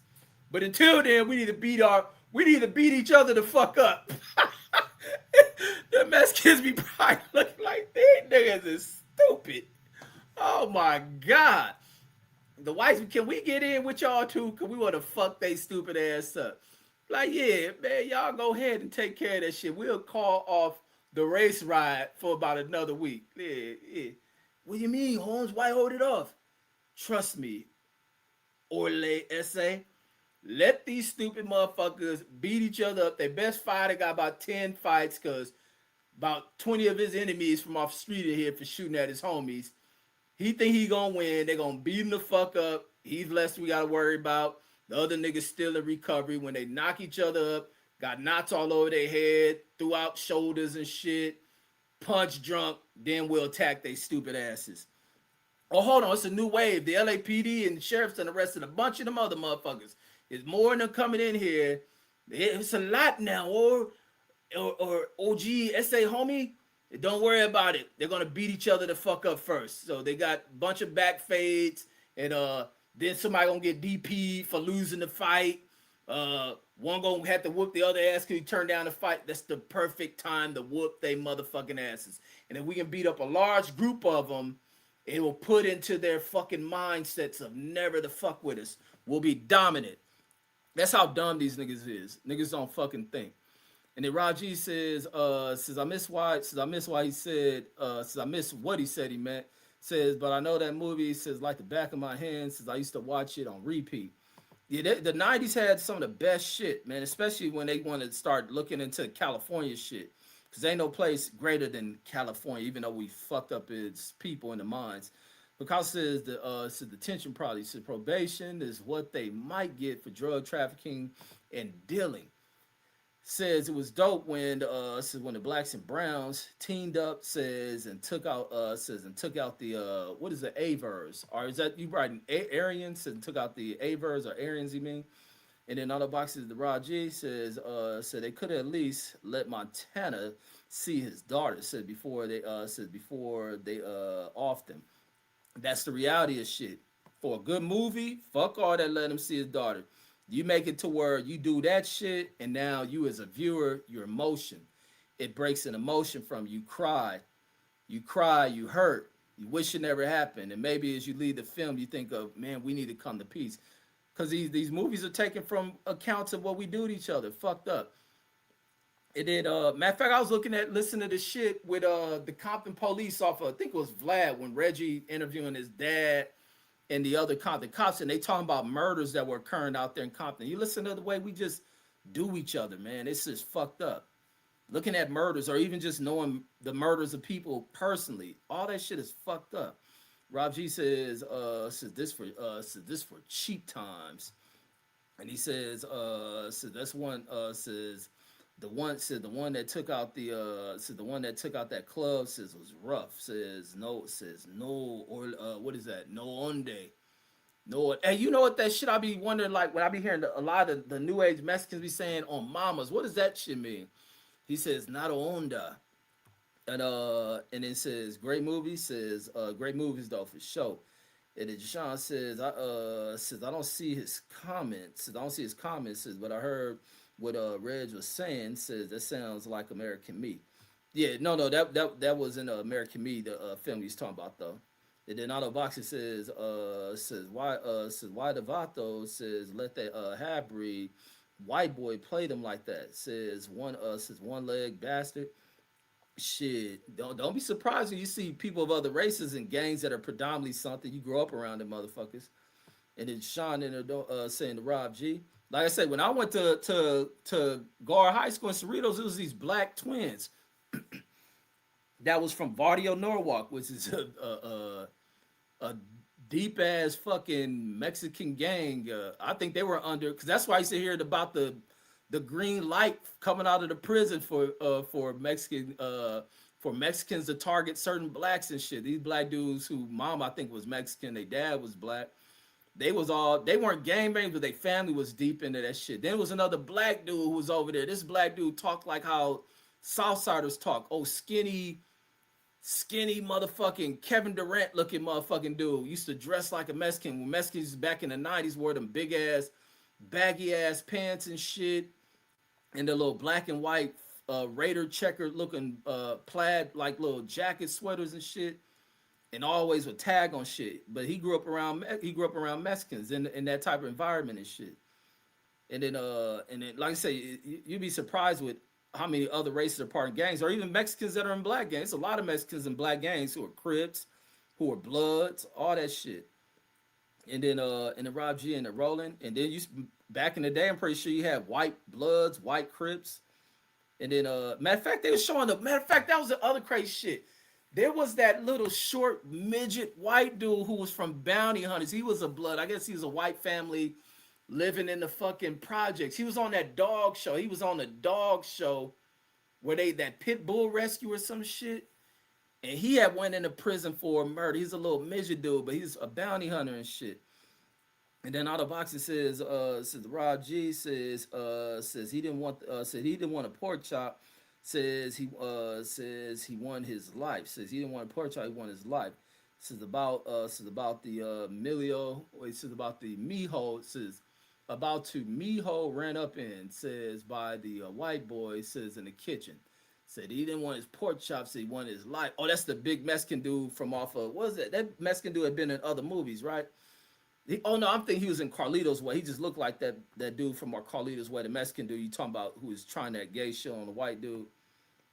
And then, damn, y'all wrote a lot of comments. I'm behind. I'm trying to get off here. Xavier Navarro is in the building, says salute, says I lost my job, says so of course I'm throwing on a wig, says enjoying the WNBA, says hey, says man I gotta eat. But I hear that fool who got kicked out yesterday was talking about joining the damn WNBA and shit. I guess she trying to be a tranny and shit. But that'd be funny. They let a dude into the WNBA and watch that motherfucker go in there and just start dunking on Caitlin Clark and shit. They'll be upset than a motherfucker. They let a dude in there. He got to wear a Joanna Man wig and start dunking on motherfucking Caitlin Clark and shit. They're clear to show it to that shit. And then Rod G says he should have never clicked up with Popeye. And then they in there rolling. And then Unbox says Picasso should be Picasso should do a channel, says just telling us his story. It says it'll be straight comedy. Yeah, he should. But he got to promote his channel more. Picasso be doing like plyometric shit. He was doing like fitness related shit since he don't fight no more.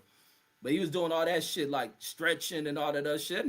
And the motherfucker real name ain't even Picasso. I don't know how he named himself after. What Picasso, an Italian horrible ass artist and shit. This nigga got the blackest name a black motherfucker in America could have. This nigga named Ronald Green and shit. But he's sitting there calling himself Picasso. And so people look for him. They looking for Picasso. That nigga named Ronald Green. I don't think he make content in a minute. And then y'all remember our brother Champion Hart? Champion Hart used to be a fighter as well. DB a fighter. DB be over there training his fighters and shit. And then Rob G says Picasso is a trip. Picasso is comedy, bro. They in there laughing at Picasso. And then on the box it says Xavier says go get that go get the money, Slim. Says Brittany Griner can join. Says so should every she wants to be. Yeah, that shit Brittany Griner shit crazy as fuck. Her motherfucking ass paying child support. Fuck, she paying child support. Oh my fucking God. She getting divorced and shit.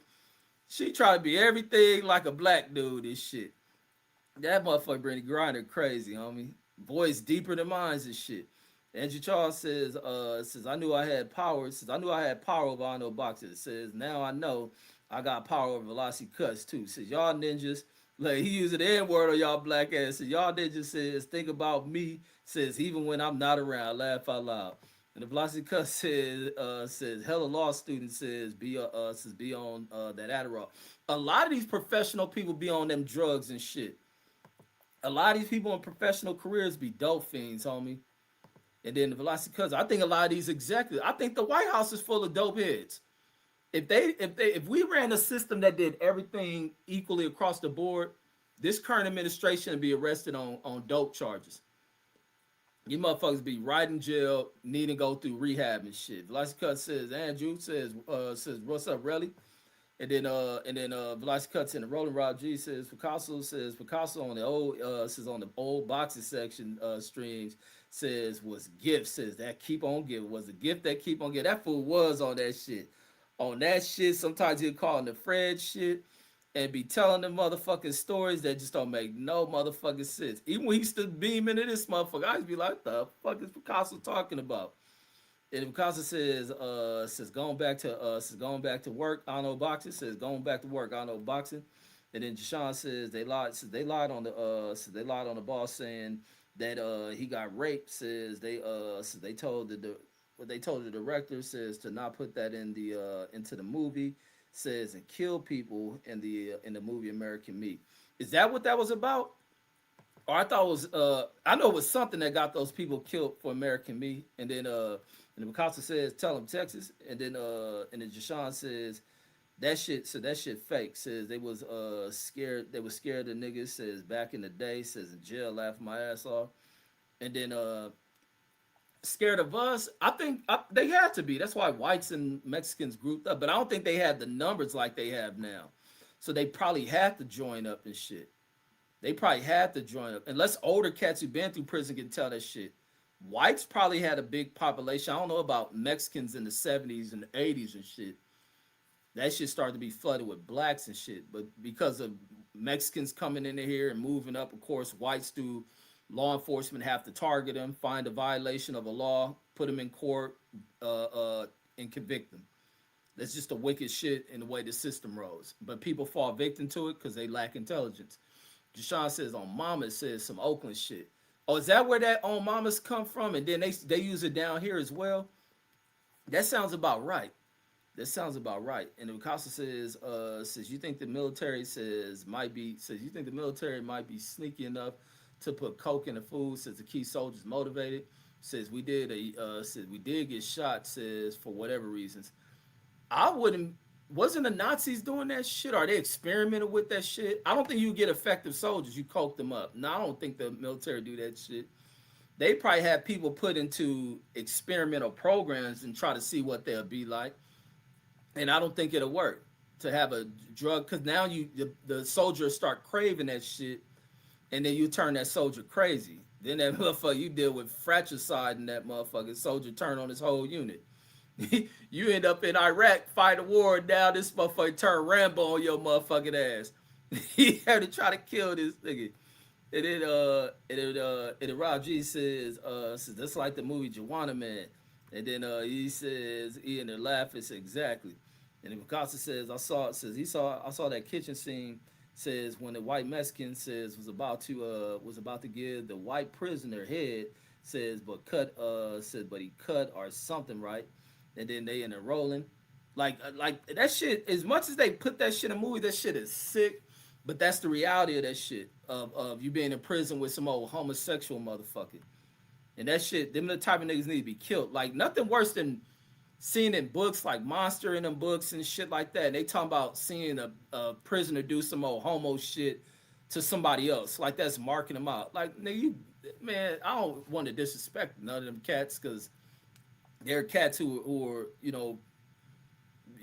major figures in the environment we come from. But that shit gay as fuck to sit there and be watching that shit, not kill that motherfucker, but want to DP people for other ignorant shit. But you don't DP a nigga for doing homo shit or off that motherfucker.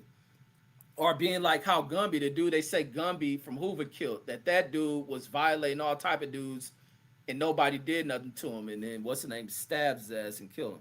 On the box it says, yeah, it says like that brother on that it says on the movie Colors. To this day I never watched that whole movie before in my life. He says that was with the Mexican gang. Says he murked Rocket. Says he ain't been in the movie since. Some people get typecasted. Once you viewed in certain roles, it's hard for you to get another role unless you can just act your ass off. On the box says Andrew Charles. Well, unless the Hollywood producers try to typecast you and shit. I don't know how audiences will take that shit. But Braxton dealt with that shit from Jamie Foxx show. So typecasting is real. I think it's more typecasting amongst black actors because of black audiences. Black audiences don't respect the craft of acting. They start to take that shit as this being a real person and can't get past the screenplay and shit.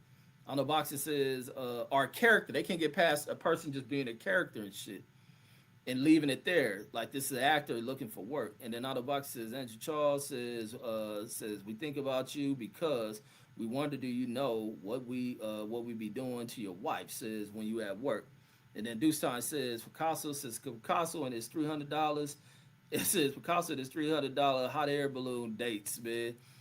Picasso is a funny ass dude, bro. I wish that nigga click the link so more people can hear Picasso and the way his brain processes shit, or the stories of his life are some of the funniest shit you ever listen to. Velocity Cut says on Cheetahs. No, I be hearing them say on mamas. I be like wondering what that shit. Or even like with Texas people, like they call their moms they tea lady, they T Jones, and it's another word I hear they call their moms. I be like wondering because I always wonder where certain slang originate from and who coined this shit. Like I'm big on like certain words and shit.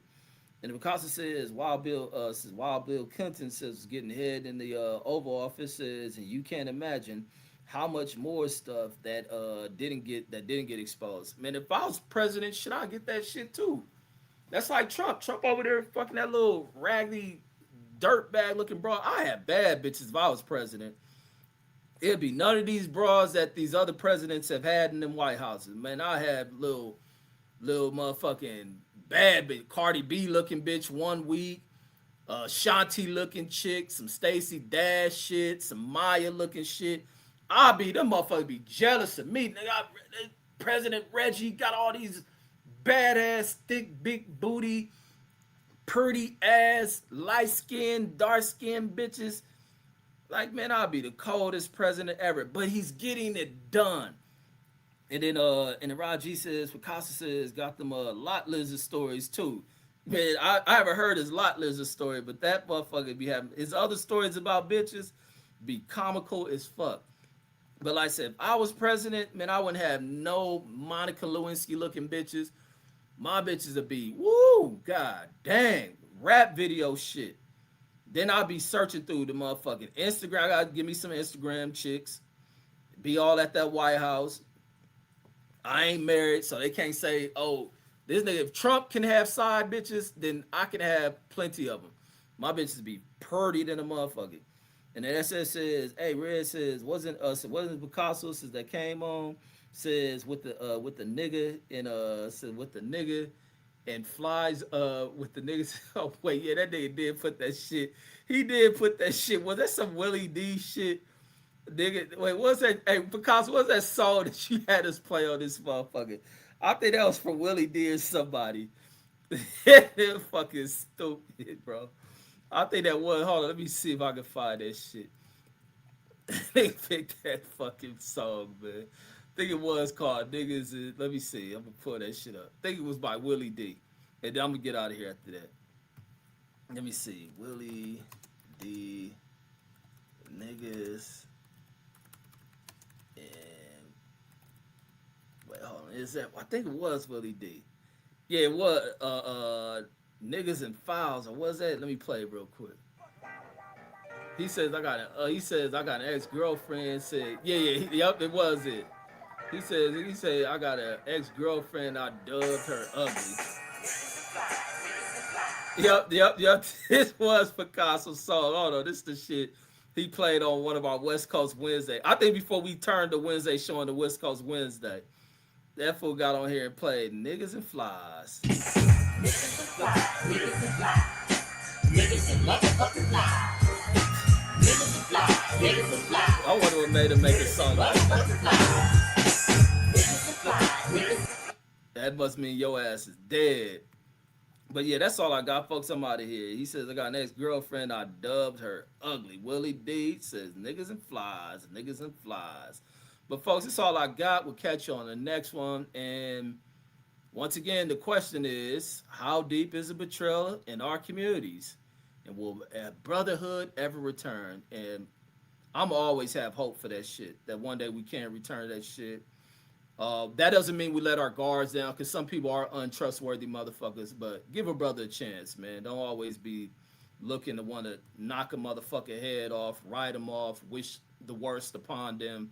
Regardless of what neighborhood or community they come up out of. Motherfuckers got to find a way to make peace without being you put in some type of environment or situation, incarcerated situation, to where now people you once hated, you find yourself in need of them.